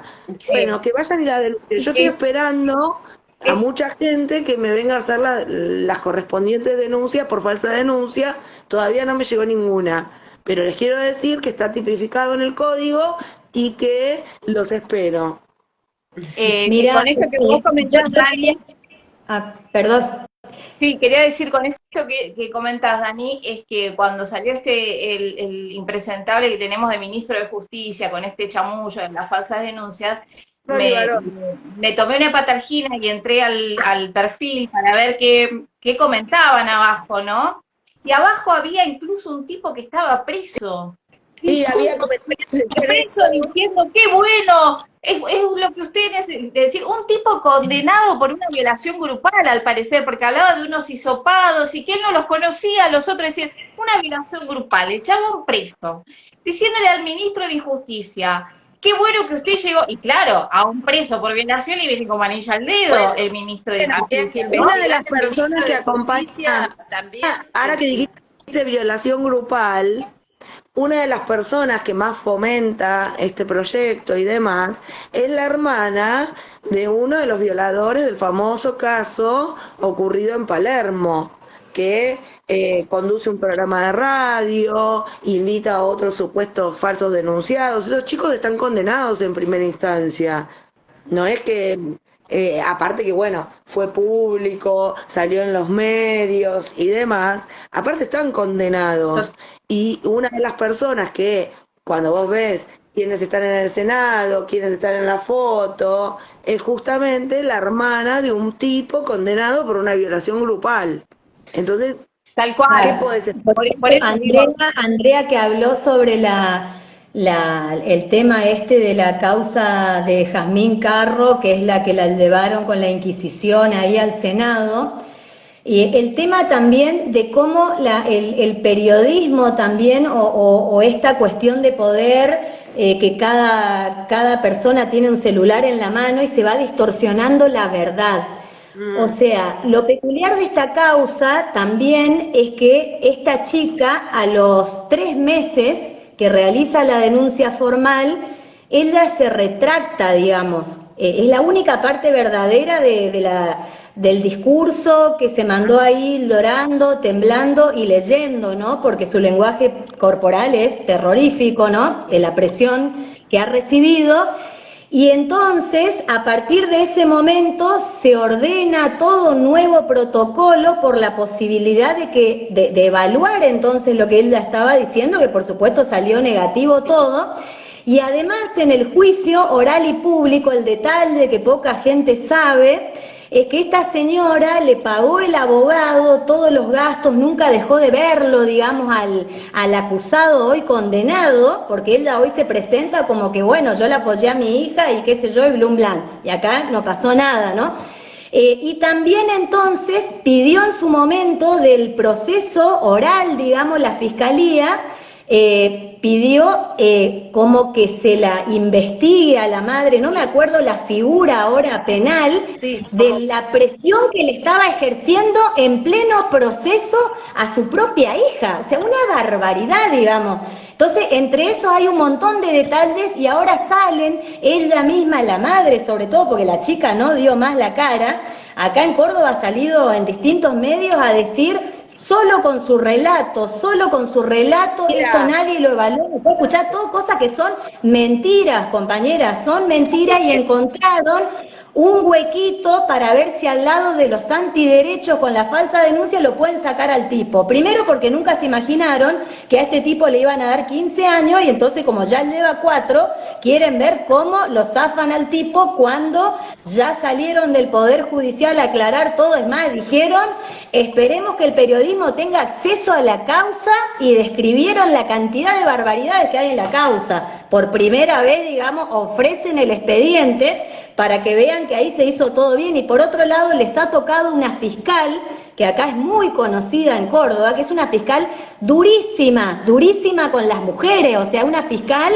muy meticulosa que no es que va y te da, o sea, le tocó, si vamos al caso, si esto hubiera sido una falsa denuncia, le tocó la fiscal ideal para que acá no pase nada. Y la fiscal acusó, instó, siguió en el proceso oral, o sea, ¿qué más quieren que les diga? Esto todo es una barbaridad, ¿no? Un armado, porque hay fines políticos, como ya sabemos, tenemos un presidente con frases acorde a la pedofilia, como decir que el Estado son unos niños encadenados y envaselinados, esperando, bueno, ya saben para qué, digamos. Entonces, a partir de que eso se naturaliza, se permite y siguen expresiones de esa índole, y bueno, se levanta toda esta gente que están denunciados y condenados también y están viendo para ver a dónde se meten, ¿no?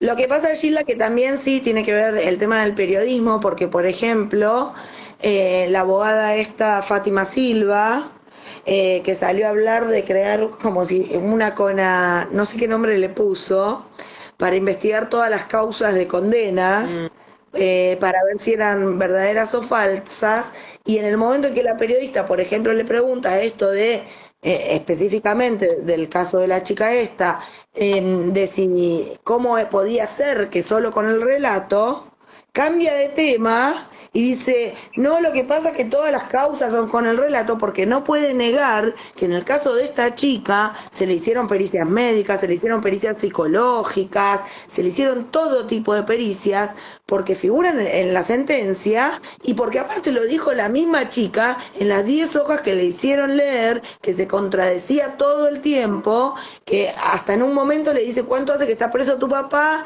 Y uno dice 4 años, la otra dice 4 años de 8 meses y después la otra dice casi 4 años, ni eso sabían. Era una contradicción total, 10 hojas de contradicciones, donde hablaba de pericias, de cámara Gesell, de pericia médica, y después decían, lo condenaron por un tocamiento. No sé, yo creo que a nadie le hacen una pericia médica o por un manoseo, dijo una cosa así, que aparte es un abuso igual, pero yo creo que a nadie le hacen una pericia médica por un tocamiento, a ella sola. Entonces, todo su relato no tenía coherencia.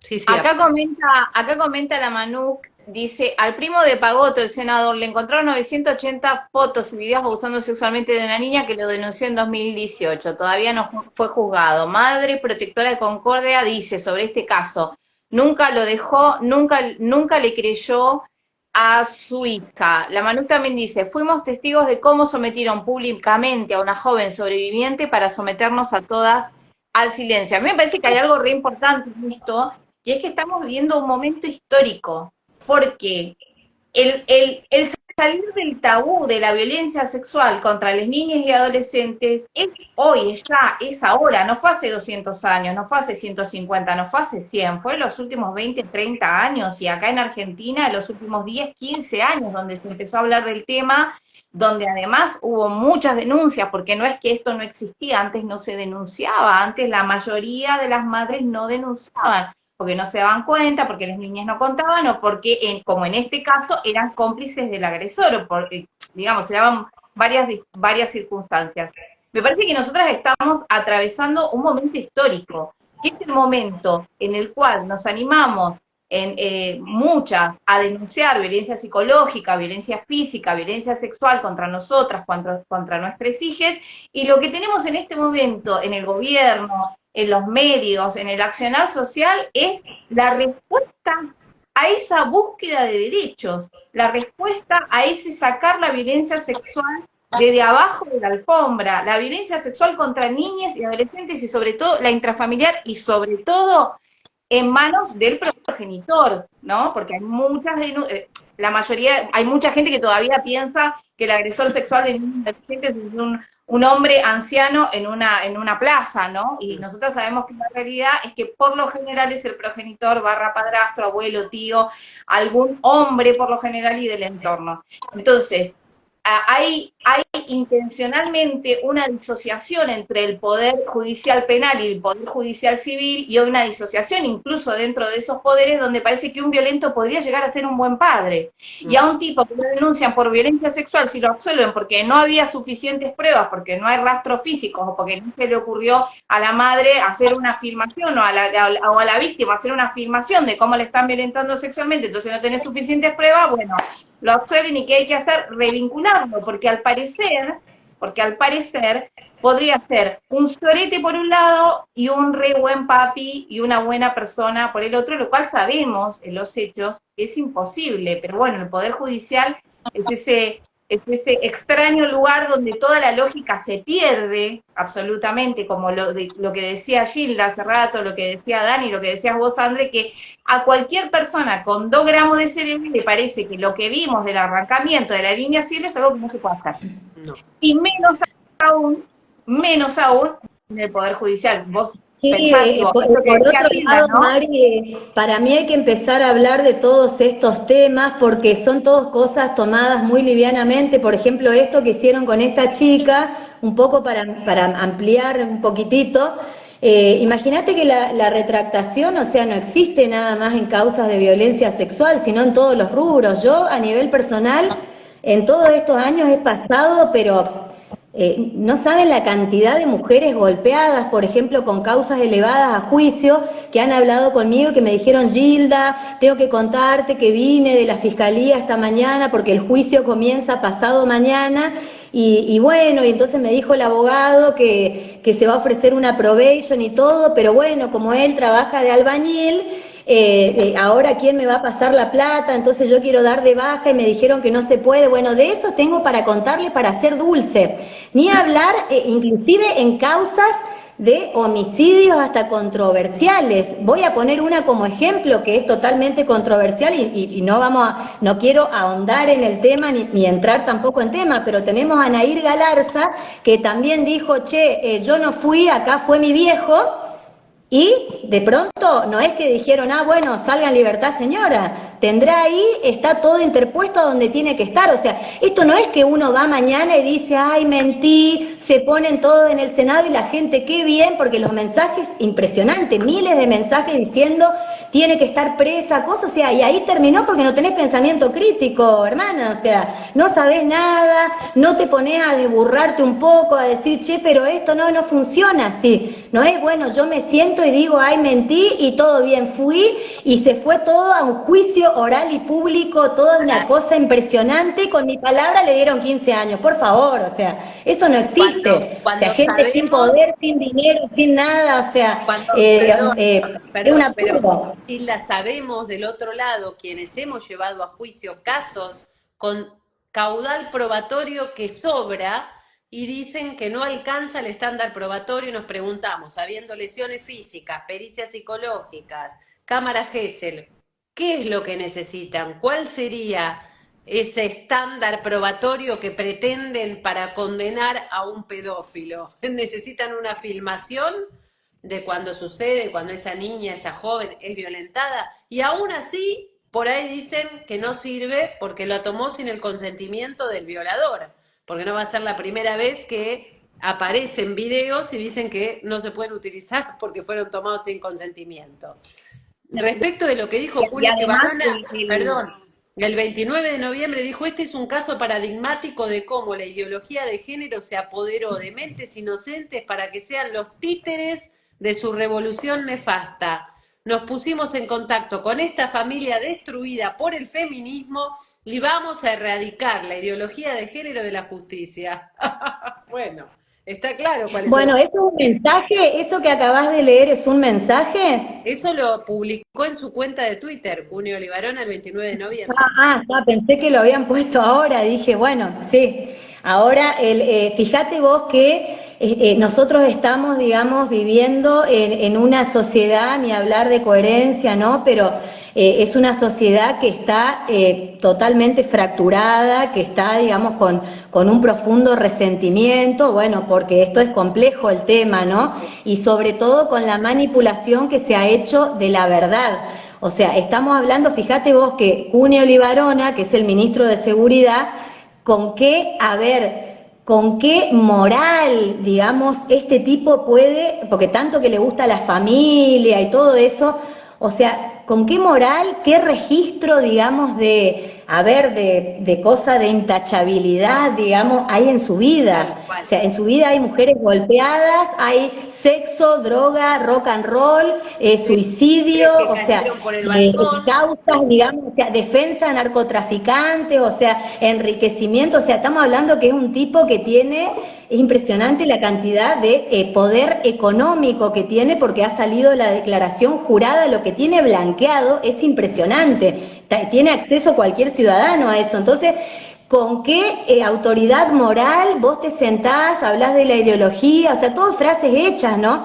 Ahora, desde, digamos, hablemos desde la verdad y desde el registro, que es con lo que yo suelo y empecé a contestar hace rato ya, tenemos el registro de todo el sistema carcelario de la República Argentina, que no tengo los números exactos ahora de cárceles, pero que más o menos son alrededor de 380 y pico de cárceles a nivel nacional en la Argentina, ¿bien? Entonces, existe una entidad de estadística de condenados firmes y de presidiarios solo con condenas firmes, ¿bien?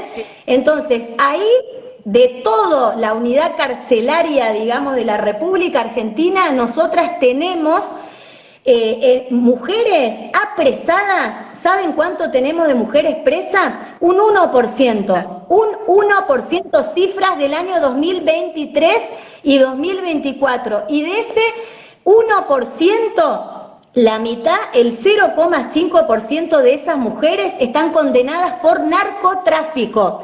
Te quedaría la mitad del 1% de mujeres homicidas.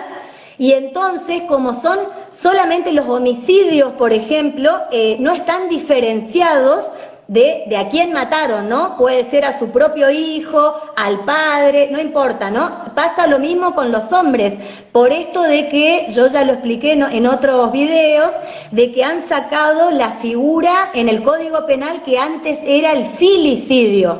Entonces, como la figura del filicidio no existe y ahora si una persona mata a un hijo es homicidio agravado por el vínculo. Esto lo puede ver cualquier persona porque inclusive la última causa pública del niño Lucio Dupuy, la sentencia es homicidio agravado por el vínculo y todas las accesorias, ¿no? O sea, no dicen filicidio en la sentencia.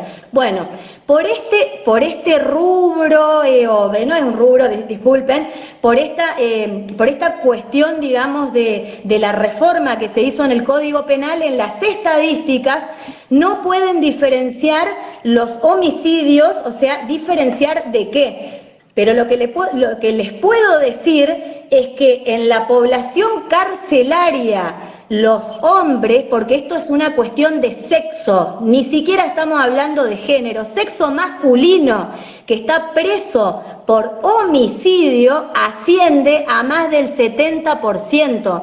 Dentro del homicidio entra todo, entra la mujer, entran los niños, entra el vecino, el que mató a una persona por una zapatilla, o sea, todos los homicidios, pero estamos hablando de un más de 70% y el resto son otro tipo de delitos, sean delitos federales, tributarios, digamos, narcotráfico, o sea que no te estarían dando los números, digamos, o sea, tenemos menos de un 1% de mujeres, entre comillas, asesinas con más de un 70% de tipos, es una barbaridad. Entonces, estas cosas hay que empezar a hablarlas, a blanquearlas, a mí me saca, se me sube la mostaza a la cabeza, porque realmente es una cuestión indignante. Entonces hablan de las falsas denuncias como si fuera una epidemia, y no me canso de decirlo. Nosotros estamos frente a un debate filosófico, no estamos frente a un debate técnico, jurídico u estadístico. ¿Por qué sería un debate filosófico? Porque si a mí me dicen, che Gilda, las falsas denuncias existen, y yo voy a tener que decir que sí, porque si me dicen, che, hay mujeres asesinas, y tengo que responder que sí. O sea, existe el bien, existe el mal, y sí. Imagínense, o sea, estamos en un mundo de millones de personas, ahora que eso se transforme en una epidemia y no pará, estamos hablando de un debate filosófico sobre el bien y el mal, sobre hacer bien las cosas. Entonces, mientras esto se siga vapuleando la verdad, se siga mal informando, vamos a seguir con esta avanzada de gente que se agrupa porque lamentablemente hay condenados. Están todos denunciados, los que pululan estos grupos y la familia los apoya, obviamente, por denuncias muy graves. Entonces, ¿cuál es, digamos, su lugar, su nido, a dónde están ahí donde el viento los amontona? Y todo está propicio para esto, sobre todo en la actualidad que estamos viviendo a nivel político y social. Entonces, todas supuestamente estos derechos conquistados por las mujeres y nuestros privilegios, digamos que en realidad no es que son privilegios ni es que hemos conquistado tanto. La gente, las mujeres, o sea, empezó a denunciar, digamos, a ponerle límites a las cosas y a recurrir a instancias que antes no las hacía, nada más que eso. O sea, no es tampoco ni tanto ni que acá se trata de ideología, porque vuelvo a repetir, si nos basamos, digamos, en el último eslabón de la justicia, que les encanta hablar de eso, son las cárceles, compañeras, y en las cárceles hay un problema de sexo masculino, no es género, es un problema de sexo. Y es así, o sea, y vos salís a la calle y lamentablemente el que te pega un tiro es un tipo, no es una mujer. Y así sucesivamente vamos a seguir dándole vuelta y vuelta a un mismo tema que es ni más ni menos que una información falsa, tanto que le gusta hablar de la falsedad y de la verdad. Bueno, es una cuestión que se va instalando y cada vez más. Aclarar también que las estadísticas, porque esto es importante, sí que existen, como bien dijiste, existe el bien, existe el mal, las falsas denuncias son estadísticamente despreciables. Sí, son, según distintos estudios, van entre el 2 y el 4%, no más de eso. Por eso en que los proyectos, en los argumentos, no hablan de estadísticas como debieran, sino de casos puntuales. Me parece que otra cosa que solemos saber las personas que estamos en la temática es que en relación a este caso que hablaban hace rato de esta pobre piba que la llevaron ahí a exponerse públicamente. Casos puntuales encima falsos. Sí. Claro, que es imposible que, ¿cuánto era? 14, supuestamente. 14 años, sí. 14 años. 14 años por supuestamente tocamientos inapropiados o algo así, dijo ella, no sé bien lo que dijo. A ver, igual la causa está siendo estudiada, de hecho hay organizaciones, varias organizaciones sobre derechos de la infancia que van a denunciar esta situación porque fue un acto de tortura público. Me refiero a que, obvio, pero digo, me refiero a que 14 años por tocamiento. ¿Dónde? ¿Cuándo? No, justamente no es así, la causa fue por acceso carnal. Claro, por eso digo, entonces recurren a la ignorancia de la persona que puede pensar que por ese delito se da esa cantidad de años, sabemos que no existe, es decir, si querés contar ahora, Dani, me gustaría que cuentes brevemente en el caso que vos llevaste, que bueno, sabemos que no pasa eso, no dan esa cantidad de años. Pasa, primero quería acotar algo a lo que había dicho Gilda, que me parece súper importante, que las estadísticas de las que, retomando lo anterior, que las estadísticas de las que ella habla, que son públicas, que se pueden buscar y demás, los casos de presos por violencia y por abuso son ínfimos.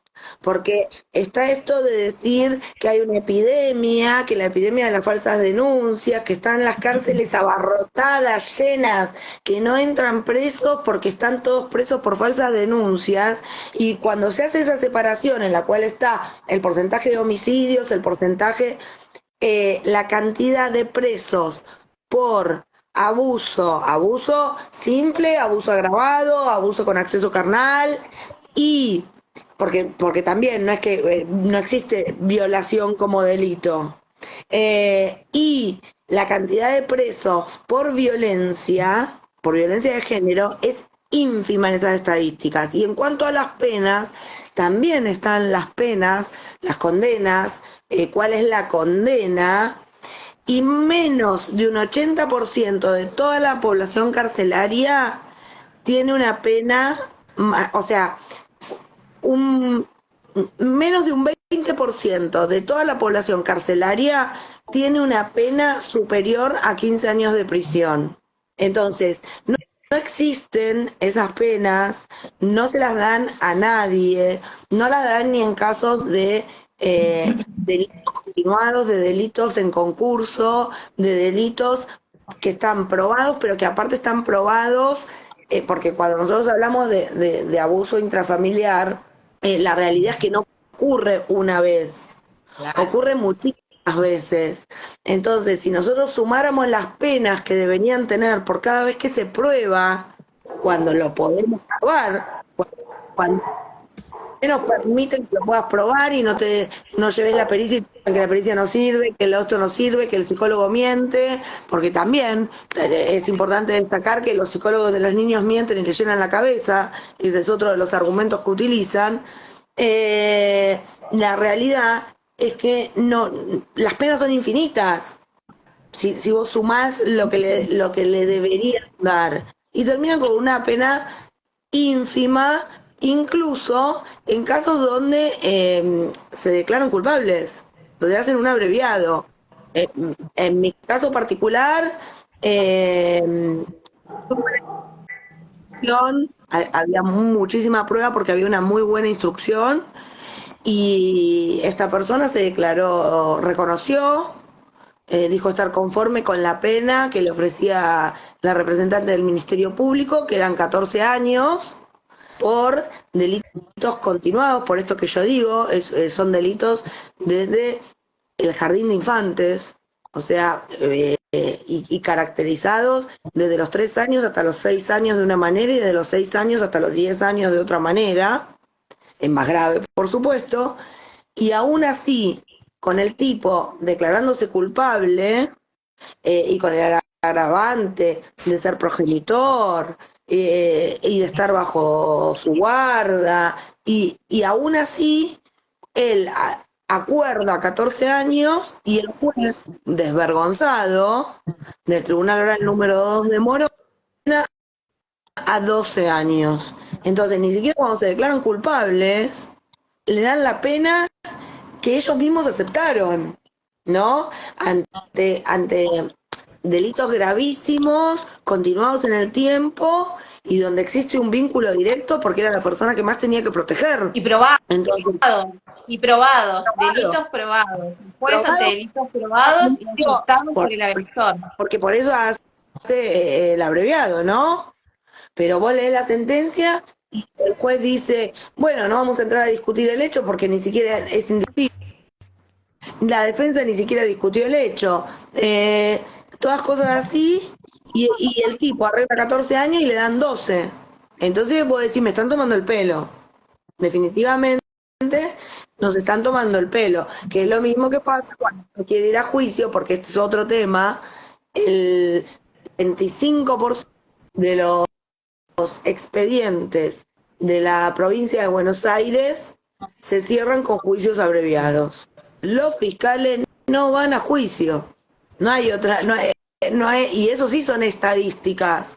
O sea, no hay juicio oral, porque los fiscales no van a juicio porque llaman y presionan a las madres, porque llaman a la madre, empiezan a decir que la prueba no alcanza, que en el juicio hay que pedir la misma pena que en el abreviado. Entonces, y que igual, y hasta he escuchado fiscales, mira, yo te llamo porque me obligan a llamarte, pero igual yo voy a hacer lo que quiera. Si vos no querés aceptar el abreviado, no necesito tu conformidad. Y la madre decir, ¿y para qué me llamás? Entonces, la realidad es que el 95% de las causas en el año 2023 se cerraron por juicios abreviados, en todo el ámbito de la provincia de Buenos Aires. Es imposible lograr una condena alta porque ni siquiera van a juicio, y para poder hacer un abreviado la pena máxima son 15 años. Y encima se las bajan porque dice que no tiene antecedente y le dan el premio con moño, el paquetito con moño, y dicen, ay no, por evitar el dispendio jurisdiccional y someterse al abreviado, le bajamos un par de añitos más. ¿Por qué los premian? Es una tomada de pelo. Es una tomada de Compañeras, pelo. vamos La a lectura que tenés que, y la lectura que tenés que hacer es, como no me haces laburar, porque en lugar de ir 7 días a escuchar gente hablar, a escuchar médico, a escuchar perito, a escuchar esto y a escuchar lo otro, como me quitas el laburo, te quito años. Claro. En definitiva es eso. Mira, esto que pasa con cuando la gente habla por boca de jarro y las falsas denuncias, bueno, cualquier mujer que haya denunciado, que esté transitando por eso, sabe lo duro que es sostener esto, primero porque no hay ningún tipo de espalda, la mayoría, más del 90% de los casos, o sea, no hay dinero para esto, no hay abogado, o sea, es lo que dijimos antes, te quedás en la lona, destruida económicamente, espiritualmente, psicológicamente. No entiendo cuál sería la recompensa o qué gana una persona haciendo eso y sosteniéndolo en el tiempo. O sea, yo conozco mujeres que están sosteniendo denuncias hace mínimo 5 años para arriba. Ahora tenemos una compañera que después de casi 14 años llegó a juicio, todo el mundo la acusaba, digamos, la falsa denuncia, bueno, ahí está condenado el tipo. Bueno, gente muerta por el camino, o sea, realmente esto es atroz, o sea, y la gente hablando, pobres los tipos, la falsa denuncia, o sea, esto es insostenible, digamos, y ni hablar gente que lo está soportando hace muchísimos años, o sea, ni hablar que vos durante años no podés estar sosteniendo una falsa denuncia porque en sí misma no se sostiene, o sea, digamos, o sea, no resiste ni nada, ni el más mínimo sentido común. Entonces, dale que va, y se sigue con esto, intentan por acá, intentan por allá, porque bueno, son organizaciones, digamos, que tienen mucho poder en el sentido económico, social, entonces bueno, mezclan todos los temas, digamos, porque esto está como la Biblia y el calefón, digamos, acá está una maraña de cosas, digamos, todo es un gran chiquero, y bueno, y entonces es lo que habría que empezar a perder un poco el miedo, a hablar con estos temas, asesorarse, juntarse con una persona, tratar de eso, de interiorizarse un poco y a ver qué pasa. Sobre todo volviendo al tema de la causa de la niña Cielo, que esto es aberrante, partir de una base simple. La cuestión simple es, che, acá hay una niña que hasta febrero, que eso es lo que estamos en conocimiento, nunca más va a ver a nadie. O sea, ya a mí no me interesa como madre si hay causa de abuso, no hay, o sea, esto es una monstruosidad y una perversión en sí misma por el simple acto de que sacaron a una niña que no va a ver más a nadie, mínimo hasta febrero. Sí. Háblame de violación de derechos humanos, no me están diciendo que pasado mañana o mañana mismo la llevan a la niñita, aunque sea delante de alguien, para que esté 2 horitas con la niña. Ya está, o sea, paremos acá, esa niña no puede estar padeciendo, vivenciando eso, ni hablar lo que es la causa de la violencia sexual en la cuestión probatoria de un hecho que se produjo mucho antes de la edad que tiene esta niña. No quiero ni profundizar porque estamos hablando que son causas sumamente difíciles para ser llevadas, digamos, porque estamos hablando que las violencias sexuales son muy amplias.